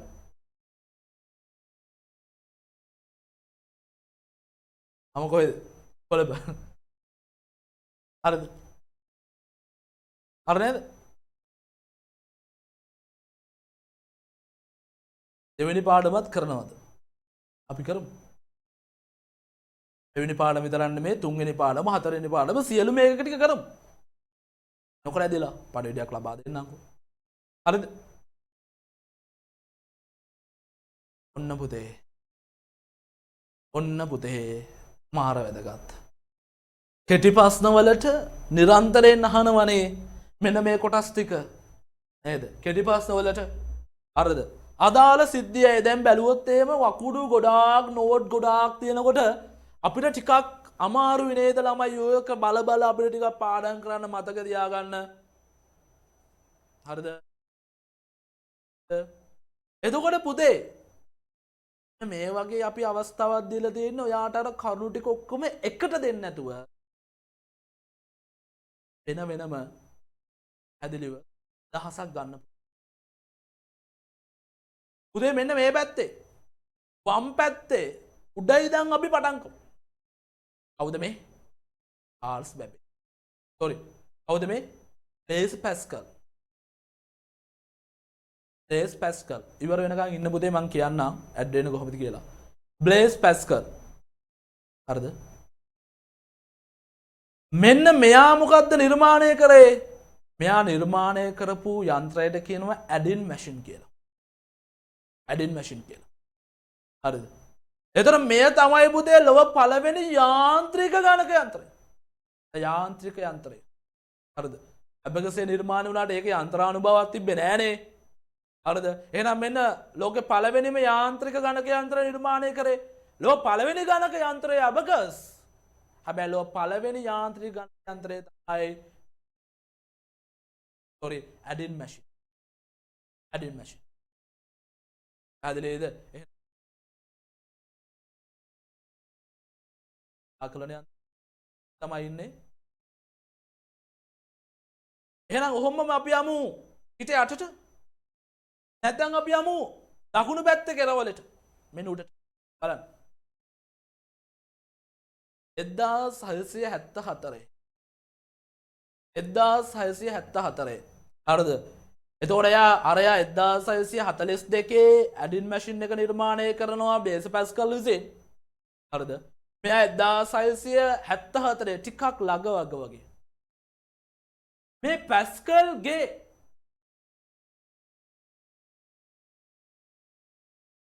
ලයින් කියලාත් කියනවා. මේක පැස්කල්ගේ යන්ත්‍රය. එකතු කිරීම විතරක් තිබ්බ යන්ත්‍රයට බෙදීම ගුණ කිරීම ආදී වශයෙන් එකතු කරනවා. හරිද? එහෙනම් මට කියන්න ගොබ්රිට් විලියම් වෝඩ් ලිබ්නස්. ගොබ්රිට් විලියම් ගෝන් ලිබ්නස් යන්ත්‍රයක් නිර්මාණය කරාද නැත්නම් පැස්කල් එකක ඩෙවලොප් කරාද? දාන්න මැසේජ් එක. යන්ත්‍රයක් නිර්මාණය කරාද පැස්කල් එකක වැඩි දියුණු කරාද? යන්ත්‍රයක් නිර්මාණය කරාද පැස්කල් එකක වැඩි දියුණු කරාද? දාන්න බලන්න පුතේ.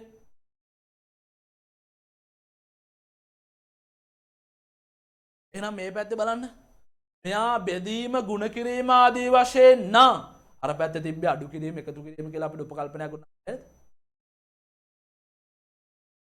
හරිද? පැහැදිලිද? දැන් ඔයාලට තේරෙනව නැද්ද හිතන එකේ වටිනාකම? හරිද?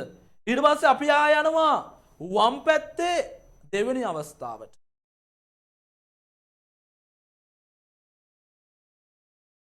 කවුද මෙයා? කවුද මෙයා පුතේ? ජෝසප් ජැකුවාඩ්. ජෝසප් ජැකුවාඩ් නම් ප්‍රංශ ජාතික විද්‍යාඥයා විසින් සිදුරුපත්. ඔයා දන්නව නේද? පරිගණකයට යමක් ලබා දෙන්න ඕන සැකසීමට වාචනය කරන්න.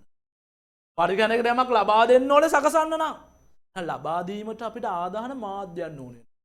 food devices, mouse එක, joystick එක, iPad එක. හරිද? අපි ඒ වගේම පරිගණකයට යමක් ආදාහනය කරනවා. පරිගණකයට යමක් ලබා දෙනවා. ඒ කාලේ මුල්ම කාලේ තිබ්බේ නැහැ. එහෙනම් ඔයා මෙතන පොඩ්ඩ සටහනක් දාගන්න. පංච් කාඩ් කියන්නේ ආදාහන මාධ්‍යයක්. ඒ වගේ මේක ප්‍රතිදාහන මාධ්‍යයක් ලෙසත් භාවිත. එහෙනම් පංච් කාඩ් යනු සිදුරු කාඩ්පත් යනු ආදාහන මාධ්‍ය.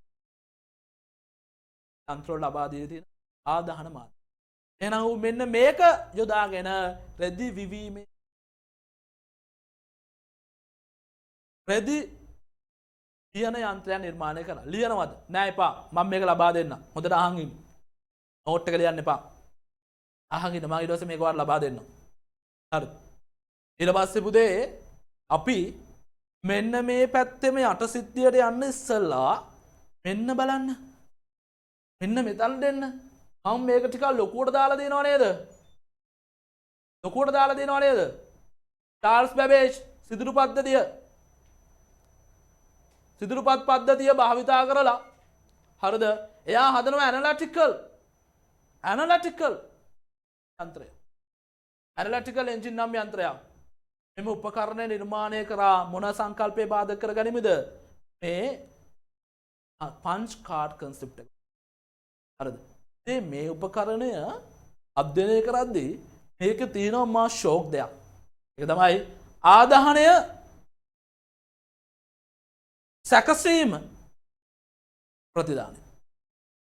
ආදානය සැකසීම ප්‍රතිදානය. හරිද? ආදානය සැකසීම ප්‍රතිදානය සහ ආචයනය. හරිද? ආචයනය තැන්පත් කිරීමේ හැකියාව. දැන් බලන්න. අද නිර්මාණ වෙච්ච පරිගණකවලට පදනමක් ලෙස මේ සංකල්පය ලබා ගත්තනේ. නේද? ඇනලිටිකල් එන්ජින් එක. චාල්ස් බැබේජ් හදපු පළවෙනි යන්ත්‍රය ඇනලිටිකල්ද? නෑනේ තව යන්ත්‍රයක් තියෙනවා. මොකක්ද ඒ යන්ත්‍රය? දන්න කට්ටිය දාන්න බලන්න. දන්න කට්ටිය දාන්න බලන්න. දන්න කට්ටිය? මොකද චාල්ස් බැබේජ් තව යන්ත්‍රයක් හැදුවා. නෑ. මැෂින් හදලා තියෙන්නේ. ඒස් පැස්කල්නේ. පරිගණකය නෑ. දන්න කට්ටිය දාන්න බලන්න. Difference engine. ඔහු ඒ යන්ත්‍රයේ වැඩ කටයුතු නවත්තලා සම්පූර්ණ නවත්තලා ඔහු මෙන්න මේ ඇනලිටිකල් එන්ජින් කියන යන්ත්‍රය වැඩ දියුණු කරා. මෙම යන්ත්‍රයේදී තමයි මේ යන්ත්‍රය තමයි මෙන්න මේ දක්ත ආදාහනය සකස් කිරීම ප්‍රතිදාහනය සහ ආචයනය. ඔහුගේ මෙම සංකල්පය පරිගණකයේ අද වර්තමාන තත්ත්වයට දියුණු කරන්න සංකල්පය පුතේ වැඩි දියුණු භාවිතා වුණා. ඉවහල් වුණා. මොහු පරිගණකයේ පියා ලෙස හඳුන්වනවා. දැන් අවස්ථාවක් නේද? හෝවර්ඩ් ඒකන් නම් පුද්ගලයා විසින් හාර්වර්ඩ් විශ්වවිද්‍යාලයේ තම සගයන් සමග IBM සමාගමේ සහය ඇතිව ස්වයංක්‍රීය පාලන ගණක යන්ත්‍රය නේද? ස්වයංක්‍රීය පාලන ගණක යන්ත්‍ර නිර්මාණය කරනවා 1944 දී. මේ මාක් 1 කියලා අපි සටහන්. හරිද? පළවෙනි ගණක යන්ත්‍රය, පළවෙනි යන්ත්‍රය යාන්ත්‍රික ක්‍රම අබගසය. පළවෙනි යාන්ත්‍රික යන්ත්‍රය මොකද්ද? ඇඩින් මැෂින් එක. පළවෙනි ස්වයංක්‍රීය යන්ත්‍රය මාක් 1. හරිද? එහෙනම් පළවෙනි යන්ත්‍රය අබගසය ගෙනාවේ චීන වෙලෙන්දු විසින්. හරිද? ඊට පස්සේ බේස් පැස්කල් තමන්ගේ යන්ත්‍රය නිර්මාණය කරනවා යන්ත්‍රානුසාරව. යාන්ත්‍රික ගත්තව ඒකට අපි කියන ඇඩින් මැෂින් කියලා. ලෝක පළවෙනි ස්වයංක්‍රීය ගණක යන්ත්‍රය මාක් 1 හොවර්ඩ් ඒකන්. තනියෙන් නෙමෙයි. තමන්ගේ විශ්වවිද්‍යාලයේ සගයන් සමග IBM සමාගම එකතු. විශ්වවිද්‍යාල සගයන් සමග IBM සමාගම එකතු. යන්න එපා. හොඳට අහන් ඉන්න. PDF ලබා දෙන්න. මුල් අවධියේදී නිර්මාණය වූ උපකරණ විශාල මෙහෙයක්. හරිද? විශාල මෙහෙයක් යාන්ත්‍රික විශාල ප්‍රමාණයක් යාන්ත්‍රික වූ බැවින් ස්වයංක්‍රීය පරිගණකයේ නිර්මාණය වන්නට පටන්ගත් අවදි සිට පරම්පරා කිහිපයකට බෙදන්න. හරි. ඔන්න දැන් විභාගෙට වැදගත්ම කොටස. දැන් මම කිව්වනේ කොහොමද ඒක පාඩම් කරන්නේ මතක තියාගන්න කියලා ක්‍රමවේදයක් තියෙනවනේ. ඔන්න බලන්න. හරිද? දැන් බලමු මෙන්න මේක එකපාරටම මතක තියෙන කට්ටිය පළවෙනි පරම්පරාව 40 56 56 63 64 75 75 89 89 අද වර්තමානයේ. කියන්න පුළුවන් කට්ටිය කෝ බලමු. කියන්න පුළුවන් කට්ටිය කෝ බලමු. දාන්න. ඒක අපිට පුළුවන්. ඕක නෙමෙයිනේ වැඩේ. මේකයි වැඩේ. පළවෙනි පරම්පරාවේ මේ ටේබල් එක තියෙනවා. දෙවෙනි පරම්පරාවේ මෙන්න තව ටේබල් එකක් තියෙනවා. තුන්වෙනි පරම්පරාවේ තව ටේබල් එකක් තියෙනවා. හතරවෙනි පරම්පරාවේ තව ටේබල් එකක් තියෙනවා. අපි මේ අවසාන කොටස ඉන්නේ. පස්වෙනි පරම්පරාවේ තව ටේබල් එකක් තියෙනවා. අවසාන කොටස ඉන්නේ. අනේ ඕවා පාඩම් කරන්න. ඕවා මතක තියෙන්න එපා ළමයි. බලන්නකෝ පුතේ පළවෙනි පරම්පරාවට අදාළ ශීර්ෂයට දෙනවා. ජෙනරේෂන් එක, එන් මේජර් ටෙක්නොලොජි එක, එදාන දුඩාංග තාක්ෂණය, කාංග, භාවිත කර මුදුකාංග, ලක්ෂණ, නිර්මාණය වූ පද්ධතීන්.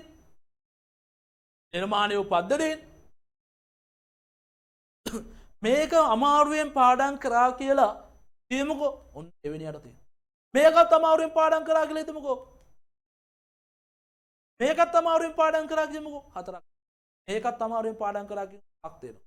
ඔයා කැමතිද ටේබල් 5 මෙන්න මේවා ටික මතක තියාගැනීමේ ක්‍රමවේදයකට ලබා ගන්න. ඕන කට්ටිය අත උස්සන්න. ඕන කට්ටිය. මේක පහසුවෙන් ඕන කට්ටිය. මදි. මම දැන් ධාරිතාව බලලා තමයි දෙන්නේ. ඔව් ඕන නැත්තම් සූම් එකේ ටක් ගාලා මදි. අපෝ තාම මදි. මැසේජ් දාන ඕන කියලා සමහර කට්ටිය නේද? සහන් කරන් යනවා. අපෝ මැසේජ් 300 ගානයි දෙන්නේ. මදි. අත උස්සන් ඉන්නවා 80 ගානක්. මදි. මදි පුතේ. ඔන්න දැන් මැසේජ් 400 ගණන් වෙනකන් යනවා. ඔව් මදි තව මදි. හරි එහෙනම් බලන්න. එහෙනම් ලෑස්ති වෙන්න කොලයක් ගන්න. පොඩි කොලයක් ගන්න. මේ ටෙක්නික් එක අනුගමනය කරන්න. අපි මේ ටේබල් ටිකම එකපාර ගත්තොත් තමයි අවුල් වෙන්නේ. හරි පුතේ රිලැක්ස් වෙන්න. එනවා. අද මේක ඉවර කරලා ඔළුවට දාලා තමයි අද ඉවර කරන්නේ. රිලැක්ස් වෙන්න. අටුවර ගන්න කොලයක් ගන්න. හරිද? පැහැදිලිද? ඔන්න දැන් මං බලන්න කොහොමද කරන්න කියලා. ඉතලාම වකවානුව.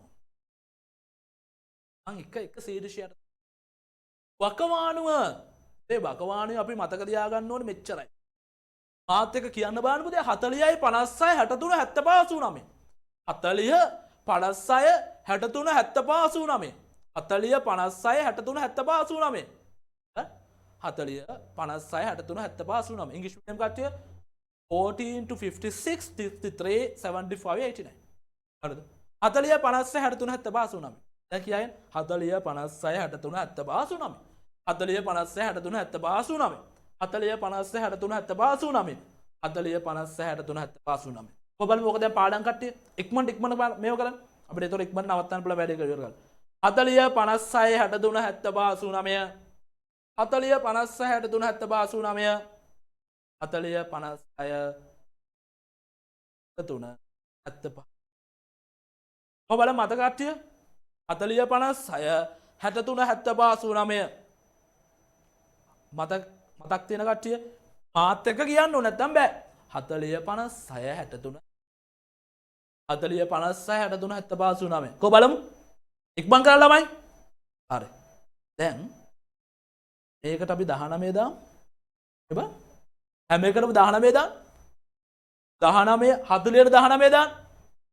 1940 මේ හැම එකටම 19 දෙයි. 19 19 19 19 19 19 19. එහෙනම් 40 56 63 75 89. එහෙනම් ඔයා ඔය කොලේ ඉස්සරහින් 40 ඉස්සරහින් 19 දාන්න. 56 ඉස්සරහින් 19 දාන්න. 63 ඉස්සරහින් 19 දාන්න. 75 ඉස්සරහින් 19 දාන්න. 89 ඉස්සරහින් 19 දාන්න. එනවාට එනවා 1940යි 1956යි 1963යි 1975යි 1989. අකවාන වෙනවා. හරිද? 1940යි 1956යි 1975යි 1989. ඔබල මේක හරි කට්ටිය? ඔබල මේක හරි කට්ටිය? මදි. හරිද? ප්‍රායෝගිකව ඒ පරම්පරාවක් අවසාන වෙනකොට පළවෙනි පරම්පරාව අවසන් වෙනකොට දෙවෙනි පරම්පරාවේ ආරම්භයක් ඇති වෙනවා. පළවෙනි පරම්පරාව අවසන් වෙනකොට දෙවෙනි පරම්පරාවේ ආරම්භයක් ඇති වෙනවා. 40 56 63 75 89 අපි දන්න ටික මෙහෙම ලියාගෙන ගියා. 40 56 63 75 89. අපි ඊට පස්සේ මේ දන්න ටිකට 19 කියලා දැම්මා. එහෙනම් අපි මෙතන 75 වෙනකන් තියෙනව නේද? අපි මේ පැත්ත සම්පූර්ණ වෙලා නැහැ නේද? එහෙනම් බලන්න 1940යි 1956 පළවෙනි පරම්පරාව. අවසානයේ පළවෙනි පරම්පරාව 1956. දෙවෙනි පරම්පරාවේ ආරම්භය ඔන්න 56. ඒකම තමයි. හරිද? 1956 1963. එහෙනම් තුන්වෙනි පරම්පරාවේ ආරම්භය එකක් වැඩි කළ 1964 1975. 1964 1975. පස්වෙනි පරම්පරාවේ හතරවෙනි පරම්පරාවේ ආරම්භය 1975 1989. 1975 1989 ඊට පස්සේ අවසාන පරම්පරාව 1989 සිට අනාගතයට. එහෙනම් මේ බලන්න මේක හදාගත්ත විදිය 19 කියලා දැම්මා. 19 1940යි 1956යි පළවෙනි පරම්පරාව. හරිද? මේ 56 ගේනවා මෙතනට.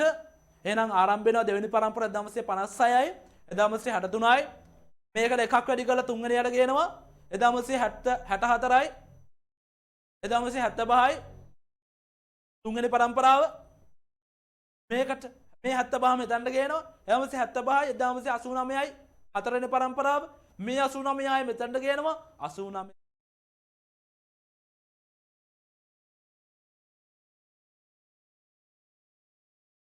බලමු දැන් මේ කොළුවට ගිය කට්ටිය කාලෙත් එක්ක පුත් අපිට ගොඩක් දාගන්න බෑ. කොහොමද මේ කොළුවට ගිය කට්ටිය? හරි. දැන් ඔයාලට දැන් බලන්න. ඔයාලා දැන් වකවානු ටික ටයිම් ලයින් ටික හරි නේද? 40 50 63 75 89 19 කියලා දැම්මා. 1940යි 56 56 ගත්ත දෙවෙනි පරම්පරාවට ආරම්භයක් ලෙස 56 63 ගත්ත තුන්වෙනි පරම්පරාවට ආරම්භයක් ලෙස 63 75 75 ගත්ත හතරවෙනි පරම්පරාවට ආරම්භයක් ලෙස 79 75 89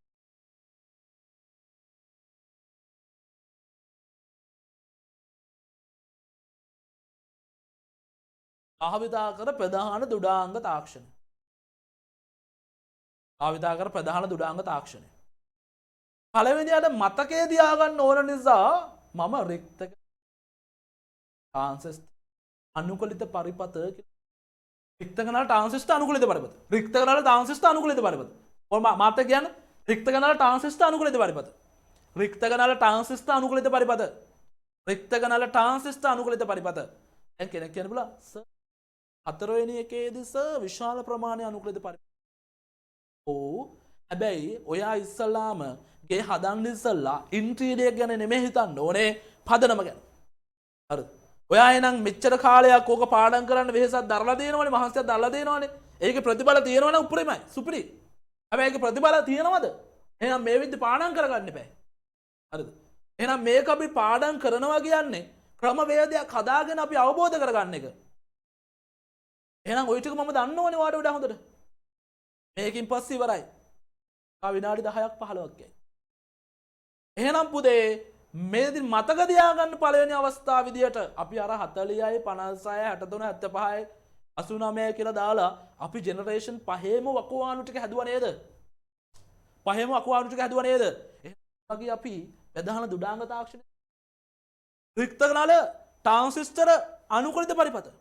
රික්තකනාල ට්‍රාන්සිස්ටර් අනුකූලිත පරිපත. ඔයාලා දැන් රික්තකනාල ට්‍රාන්සිස්ටර් අනුකූලිත පරිපත කියන මතකයි නම් රික්තකනාල ට්‍රාන්සිස්ටර් අනුකූලිත පරිපතයි කියන එක මතකයි නම් ඔයාලට පුළුවන් ඊළඟ අවස්ථාවට යන්න. vacuum tube transistor integrated circuit short for is called IC integrated circuit IC. එකත් කට්ටියට හරි පාසුයි දීර්ඝ වචනේම කෙටි අර්ථයක් ගන්න පුළුවන්. එහෙනම් ඒගොල්ලන්ට vacuum tube transistor IC. හරිද? ඕක පාඩම් කියන කට්ටිය අද උස්සන්න. රික්තකනාල ට්‍රාන්සිස්ටර් අනුකූලිත පරිපත. ඕක පාඩම් කරපු කට්ටිය අද උස්සන්න. ඩයි පිට හැමෝම මදි. කො මැසේජ් ටික? කො මැසේජ් ටික?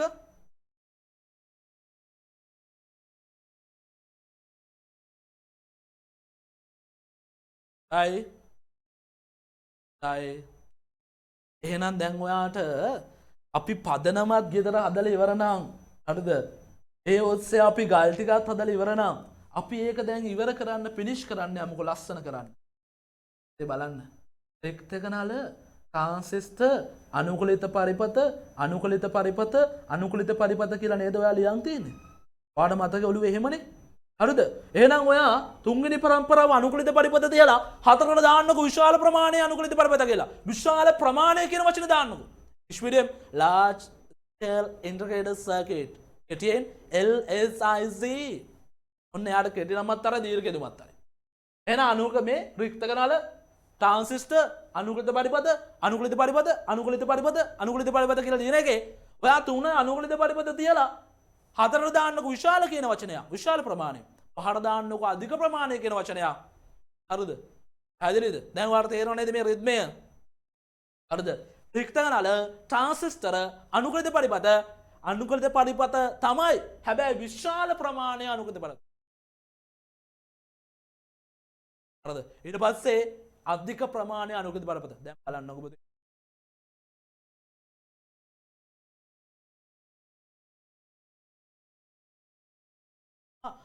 අස්තමයයි කියන එකේ අපි හදාගත්තා 19 කියලා දාලා 940 956 956 963 963 975 964 75 89 950 අර 956 963 964 975 989 ඊට පස්සේ ප්‍රධාන දුඩාංග තාක්ෂණය පළවෙනි පරම්පරාවේ රික්ත කනල දෙවෙනි පරම්පරාවේ ට්‍රාන්සිස්ටර් තුන්වෙනි පරම්පරාවේ අනුකූලිත පරිපත හතරවෙනි පරම්පරාවේ විශාල ප්‍රමාණය අනුකූලිත පරිපත පරම්පරාව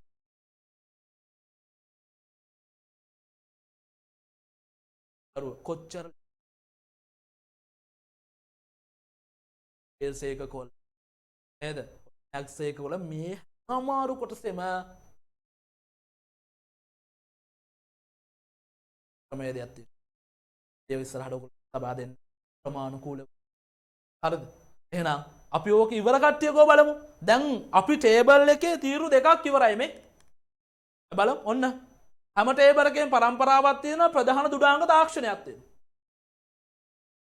ප්‍රධාන දුඩාංග තාක්ෂණයක් තියෙනවා මේ ඔය ටික ඔක්කොම ඉවරයි දැන් දන්නේව නැතුව ටේබල් එකක පළවෙනි තීරුවයි දෙවෙනි තීරුවයි ඉවරයි කියන්නේ එකයි දෙවරක් පහ තීරු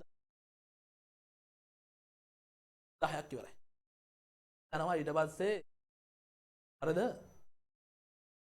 ලක්ෂණ අනේ පුතේ ලක්ෂණ කියලා ගත්තාම අර තියෙන ටික ඔක්කොම පාඩම් කරන්න ඕනේද අපිට තව එකක් මග ඇරුණා ලක්ෂණ අපිට අර ටික ඔක්කොම පාඩම් කරන්න ඕනේද අනේ ඕනේ නෑනේ පුතේ අපි ගමුකෝ පරිගණකයට පොදු වන ලක්ෂණ ටික හැම එකකම ප්‍රමාණයක් තියෙනවා වේගයක් තියෙනවා තාපයක් තියෙනවා මතක ධාරිතාවක් තියෙනවා විදුලි පරිභෝෂණයක් එහෙනම් ඔයා ඔය ටික මතක තියාගන්නකෝ හරිද එහෙනම් පළවෙනි පරම්පරාවේ කියනකොට ප්‍රමාණය විශාලයිනේ වෙන අධිකයිනේ පළවෙනි පරම්පරාවේ වේගය වැඩිද හොඳ දේවල් අඩු වෙලා නරක දේවල් වැඩි වෙනවා පළවෙනි පරම්පරාවේ ඕකේ හොඳ දේවල් නරක දේවල් වань ප්‍රමාණය කියන එක අඩු වෙන්න ඕනේ ඒක හොඳ දෙයක් නෙමෙයි වේගය කියන එක වැඩි වෙන්න ඕනේ හරිද තාපය කියන එක අඩු වෙන්න එපායි මතක ධාරිතය කියන එක වැඩි වෙන්න ඕනේ විදුලි පරිභෝෂණය දැන් නරක දේවල් ටික හොයාගන්න ප්‍රමාණය අඩු වෙන්න වේගය වැඩි වෙන්න ඕනේ ප්‍රමාණය තාපය කියන නරක දෙයක් මතක ධාරිතාවය කියන හොඳ දෙයක් විදුලි පරිභෝෂණය හරි එහෙනම් ඕවා යන්න එහෙනම් ඇව්වොත් පළවෙනි පරම්පරාවේ ලක්ෂණයක් කියන්නේ හැම පරිගණකයකටම ප්‍රමාණයක් තියෙනවා හැම පරිගණකයකටම වේගයක් තියෙනවා තාපයක් තියෙනවා මතක ධාරිතාවට විදුලි පරිභෝෂණයක් තියෙනවා වේගය ඉතා අඩුයි ආසයෙන් ක්‍රියා කරයි තාපය වැඩි මතක ධාරිතාවය කතා කරන්නත් බෑ ඒ තරමට අඩුයි විදුලි පරිභෝෂණය අධිකයි ඒකයි වැඩ අඩු වුණාට විදුලි පරිභෝෂණය කරනවා. හරිද? හරි. දෙවෙනි පරම්පරාවේ හොදලා මතක තියාගන්න ඔයා එකේ ඉඳන් දෙකට ඇවිල්ලා දෙන්නේ. ඔයා දන්නේ එක ගැන විතරයි. තුන ගැන දන්නේ නැහැ. හරිද? එහෙනම් එකේ ඉඳන් දෙකට ආවනම් පළවෙනි පරම්පරාවට සාපේක්ෂව පළවෙනියට සාපේක්ෂව පළවෙනි පරම්පරාවට සාපේක්ෂව දෙවෙනි පරම්පරාවට නෙමෙයි. පළවෙනි පරම්පරාවට සාපේක්ෂව ප්‍රමාණය කුඩායි. වේගය වැඩි. තාපය අඩුයි. මතක ධාරිතාවය විදුලි පරිභෝෂණය අඩුයි. ඔන්න පේනවද? දැන් ඉස්සරහට යන්න යන හොඳ දේවල් විතරයි වැඩි වෙන්නේ. නරක දේවල් අඩු වෙනවා. පරම්පරාවට toy ටිකම නේද? එහෙනම් කියන පළවෙනි පරම්පරාවල දෙවෙනි පරම්පරාවට සාපේක්ෂව තුන්වෙනි පරම්පරාවේ ඕනේ නැහැ. දෙක කියන්නකෝ. හරිද? දෙක කියන්නකෝ. එහෙනම් දෙවෙනි පරම්පරාවට සාපේක්ෂව ප්‍රමාණය අඩුයි, වේගය වැඩි, තාපය අඩුයි, මතක ධාරිතාවය වැඩි, විදුලි පරිභෝෂණය අඩුයි. පරම්පරාවට සාපේක්ෂව හතරවෙනි පරම්පරාවේ ප්‍රමාණය අඩුයි. ඒකේ වැඩි, තාපය අඩුයි, මතක ධාරිතාවය වැඩි. හතරවෙනි පරම්පරාව පස්වෙනි පරම්පරාවට ආපුවම ප්‍රමාණයක් තියෙනවද? තියෙනවා. වේගය ඉතා වැඩි. ඉතා කියන වචනේ පාද. ප්‍රමාණය ඉතා අඩුයි. වේගය ඉතා වැඩි. තාපය ඉතා අඩුයි. මතක ධාරිතාවය වැඩි, විශාලයි. විදුලි පරිභෝෂණය ඉතා අඩුයි. අපි ඒ තීරුවත් ඉවරයි නේද? අපිට මේ අවුරුදු දැන් මේ අවුරුද්දක් කිට්ටු වෙන්න ඇවිල්ලා නේද? ඒ මට්ටමන මාස ගාණක් ඇවිල්ලා. හැබැයි පළවෙනි පාඩමේ ওই ටික ඔළුවේ නැහනේ. තාම බැරි වුණානේ අපිට ඕක මේක කරන්න. හැබැයි මේ විනාඩි ගණනාවක් ඇතුළත දැන් ඉරු ගොඩක් ඉවරයි.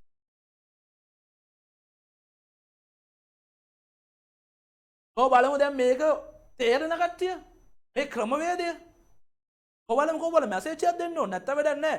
මේක මාර වටිනවනේ ඔයාලා දැන් හම්බුන්නේ නැහනේ. හරිද? මං කියවනේ ඊළඟ ටික ඔක්කොම ඉංග්‍රීසි මීඩියම් කරනවා. එකම එකට. හරිද? එහෙනම් ඔතන බලන්නකෝ මේ පළවෙනි පරම්පරාවේ භාෂා භාවිතයේ තියෙන්නේ. දෙවෙනි පරම්පරාවේ භාෂා භාවිතේ පළවෙනි පරම්පරාවේ භාෂාවක් තමයි යන්ත්‍ර භාෂාව. යන්ත්‍ර භාෂාව. දෙවෙනි පරම්පරාවේ ඇසෙම්බලි භාෂාව. තුන හයි ලෙවල්. හරිද? දැන් අපිට ඕක මෙහෙම මතක තියාගන්න බැරිද? යන්ත්‍ර භාෂාවයි ඇසෙම්බලි කියන්නේ පහළ මට්ටමේ භාෂාවලට උදාහරණනේ. හරිද?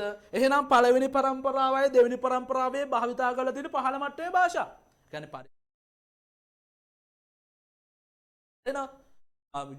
මේ කියන්නේ යුතර එක පරිවර්තනය කිරීමේදී යම් සහායක් අවශ්‍යයි. භාෂා කියන්නේ පරිගණකයට තේරෙන නමුත් මිනිසාන් නොතේරෙන භාෂානේ. ඉහළ මට්ටමේ භාෂා කියන්නේ මිනිසාට තේරෙනවා පරිගණකයක තේරුම් කරවන්න ගන්න ක්‍රියාවලියක් භාෂණය කරන පරිවර්තන ක්‍රියාවලියක්. පැහැදිලිද? එහෙනම් පුතේ පළවෙනි පරම්පරාව වෙනි පරම්පරාව පහළ මට්ටම පරම්පරාව ඉඳන් අද වෙනකම් ඉහළ මට්ටමේ පරිගණක භාෂාව. ඉහළ මට්ටමේ භාෂාව. ඒකත් ඉවරයි. ඒකත් ඉවරයි. හරිද?